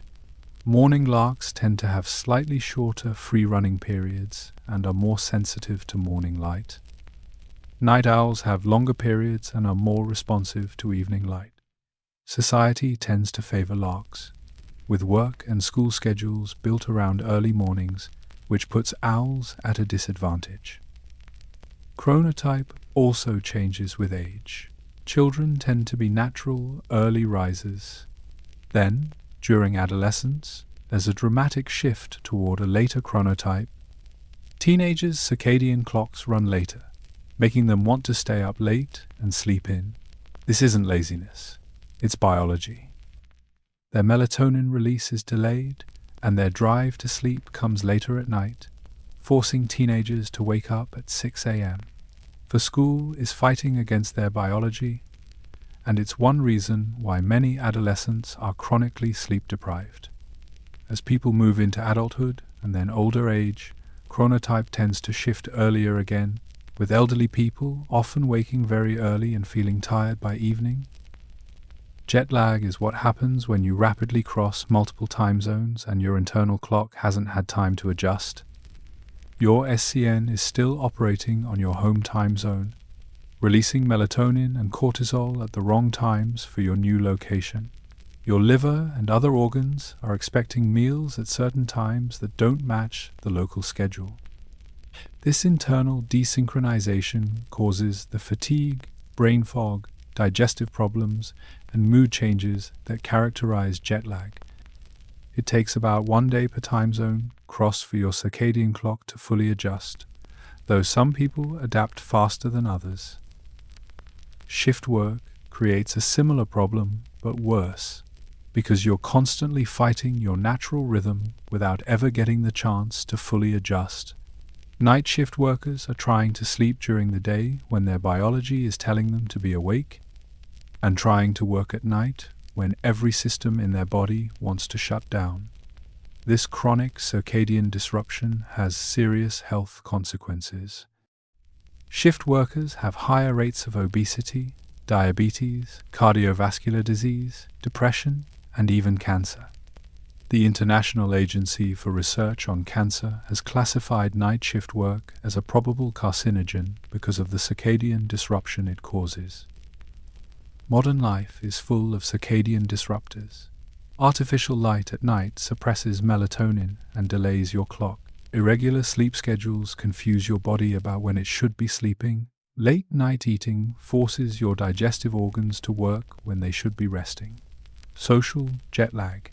The difference between your sleep schedule on work days versus weekends creates a weekly cycle of misalignment and realignment that never gives your body a chance to stabilize. We're living in a 24/7 society, but our biology is still operating on the ancient rhythm of sunrise and sunset. There's emerging research on chronotherapy, the practice of timing medical treatments to match circadian rhythms. Some medications are more effective when taken at certain times of day. Chemotherapy, for example, can be less toxic and more effective when timed to the circadian vulnerability of cancer cells versus normal cells. Blood pressure medications work better when taken at night. As we learn more about circadian biology, medicine is slowly shifting from a one-size-fits-all approach to a more personalized, time-aware model. Your circadian clock doesn't just control sleep. It influences virtually every physiological process: metabolism, immune function, hormone release, DNA repair, cell division, detoxification, memory consolidation, and more.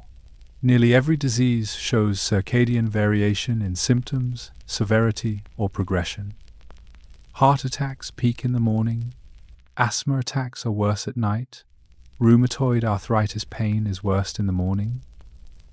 Cancer cells divide more actively at certain times of day.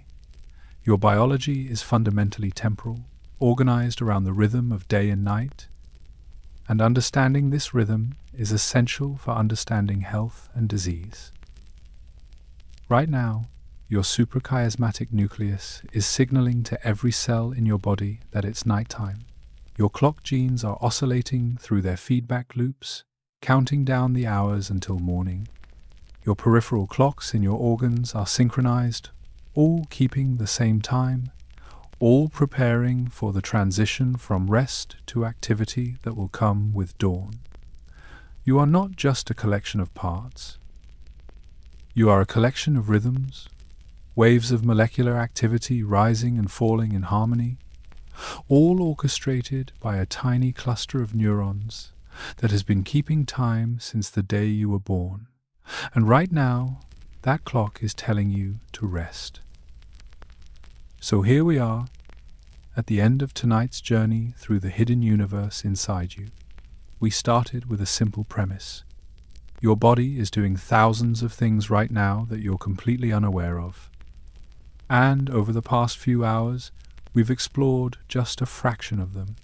Your brain deleting memories, your cells eating themselves, your bones being demolished and rebuilt, your temperature shifting, your eyes racing beneath closed lids, your mouth producing liters of saliva, your stomach churning acid strong enough to dissolve metal, your spine lengthening in the darkness, your pupils dilating and constricting to invisible signals, your immune system ramping up its nighttime patrol, your ears listening even in sleep, your liver performing hundreds of chemical reactions, your heart slowing into its recovery rhythm, your hormones rising and falling in ancient patterns, and your internal clock keeping perfect time without ever looking at the sky. Each of these processes is extraordinary on its own, but what's even more remarkable is how they all work together, synchronized, coordinated, interdependent. Your body isn't a collection of separate systems operating in isolation. It's a unified whole, a network of feedback loops and signaling pathways where everything affects everything else. When your sleep is disrupted, it doesn't just make you tired. It throws off your hormone rhythms, impairs your immune function, disrupts your metabolism, prevents your brain from cleaning itself, stops your bones from rebuilding properly, and keeps your cardiovascular system from getting the recovery it needs. This is why sleep isn't optional. It's not a luxury or an indulgence or something you can skimp on without consequences. Sleep is when your body performs essential maintenance that can't happen any other way. You can't think your way into better immune function or consciously direct your liver to detoxify more efficiently or manually trigger autophagy in your cells. These processes happen automatically, but only if you give your body the conditions it needs. And the primary condition is sleep. Real, sufficient, quality sleep on a regular schedule aligned with your natural circadian rhythm. We live in a culture that often treats sleep as wasted time, something to be minimized so we can be more productive, accomplish more, fit more into our days. But that perspective fundamentally misunderstands what's happening during those hours of apparent inactivity. Sleep isn't downtime. It's when your body is working hardest to maintain itself, to repair damage, to consolidate learning, to reset systems, to prepare for the next day. The work is invisible, happening at the cellular and molecular level, but it's absolutely essential. Think about what we've learned tonight. Your brain needs sleep to flush out toxic proteins that would otherwise accumulate and contribute to neurodegeneration decades later. Your immune system needs sleep to function properly, to fight infections, to remember pathogens, to prevent chronic inflammation. Your metabolism needs sleep to regulate blood sugar, maintain insulin sensitivity, and control hunger hormones. Your heart needs sleep to lower its workload and recover from the constant demands of keeping you alive. These aren't minor benefits. These are fundamental requirements for long-term health. And yet, according to most estimates, somewhere between 30 and 40% of adults don't get enough sleep on a regular basis. They're chronically running on 6 hours or less, accumulating sleep debt that affects every system in their bodies. They're more likely to develop obesity, diabetes, heart disease, depression, and cognitive decline. They're more likely to get sick, to heal slowly, to age faster, not because they're doing something actively harmful, but because they're not doing something actively helpful, sleeping enough. The good news is that sleep is largely under your control. You can create conditions that promote better sleep. You can align your schedule with your circadian rhythm instead of fighting against it. You can expose yourself to bright light in the morning to advance your clock and dim the lights in the evening to allow melatonin to rise. You can avoid large meals, caffeine, and intense exercise close to bedtime. You can keep your bedroom cool, dark, and quiet. You can establish a consistent sleep schedule, going to bed and waking up at roughly the same time every day, even on weekends. These aren't complicated interventions. They don't require expensive equipment or medical supervision. They're simple changes to your environment and habits that work with your biology instead of against it. And the benefits extend far beyond just feeling more rested. Better sleep means better immune function, better metabolic health, better cardiovascular function, better cognitive performance, better mood, better everything. Sleep is the foundation that supports all other aspects of health. There's something profoundly humbling about understanding how much of your existence happens without your awareness or control. You are not the conscious pilot of your body, making all the decisions and directing all the processes. You are, in many ways, a passenger, carried along by biological systems that have been running for billions of years, systems that know how to keep you alive without any input from your conscious mind. Your job isn't to micromanage these systems. It's to create the conditions that allow them to function optimally. And sleep is one of the most important conditions you can provide. You're allowing your body to do everything it needs to maintain itself. You're giving your brain time to delete unnecessary memories and consolidate important ones. You're giving your cells time to recycle damaged components and build new ones. You're giving your bones time to remodel, your immune system time to patrol, your liver time to detoxify, your heart time to recover, your hormones time to reset, and your internal clock time to synchronize all these processes to the rhythm of day and night. Remember that number from the beginning? 2 million red blood cells being produced every single second in your bone marrow? That's happening right now. It's been happening this entire time you've been listening. Your body hasn't stopped, it hasn't paused. It's been working tirelessly, invisibly, automatically, keeping you alive without asking for permission or acknowledgement.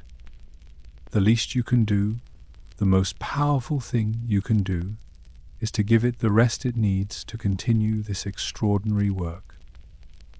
So tonight, as you drift off, try to appreciate what's about to happen. You're not just losing consciousness, you're entering a different state of being, one where your body shifts into maintenance mode, where processes that can't happen during waking life finally get their chance to run. Your brain will clean itself, your cells will eat themselves, your bones will rebuild themselves, your immune system will strengthen itself, your heart will rest itself, and you, the conscious you, won't be aware of any of it. You'll just wake up tomorrow feeling refreshed, restored, ready for another day. And that's the miracle. Before you go, if you found tonight's journey through your hidden biology fascinating, take a moment to like this video, subscribe if you want more explorations of the strange science happening inside you every moment, and leave a comment telling me which of tonight's processes surprised you the most. Was it the acid in your stomach? The fact that you shrink during the day? The way your immune system works harder at night? I'm always curious what resonates with people. And here's a challenge for you, not for tonight, but for tomorrow. Pay attention to your body's signals. Notice when you start feeling sleepy in the evening.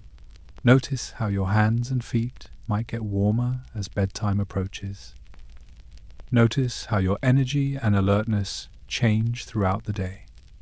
Your body is constantly communicating with you through these subtle cues, telling you what it needs and when it needs it.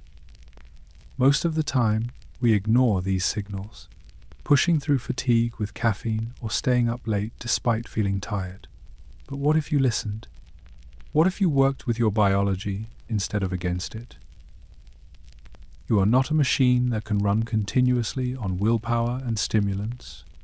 You are a biological organism with needs, rhythms, and limits.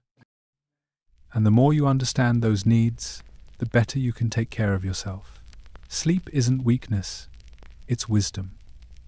It's recognizing that your body knows things your conscious mind doesn't, and trusting it to do the invisible work that keeps you alive, healthy, and functioning.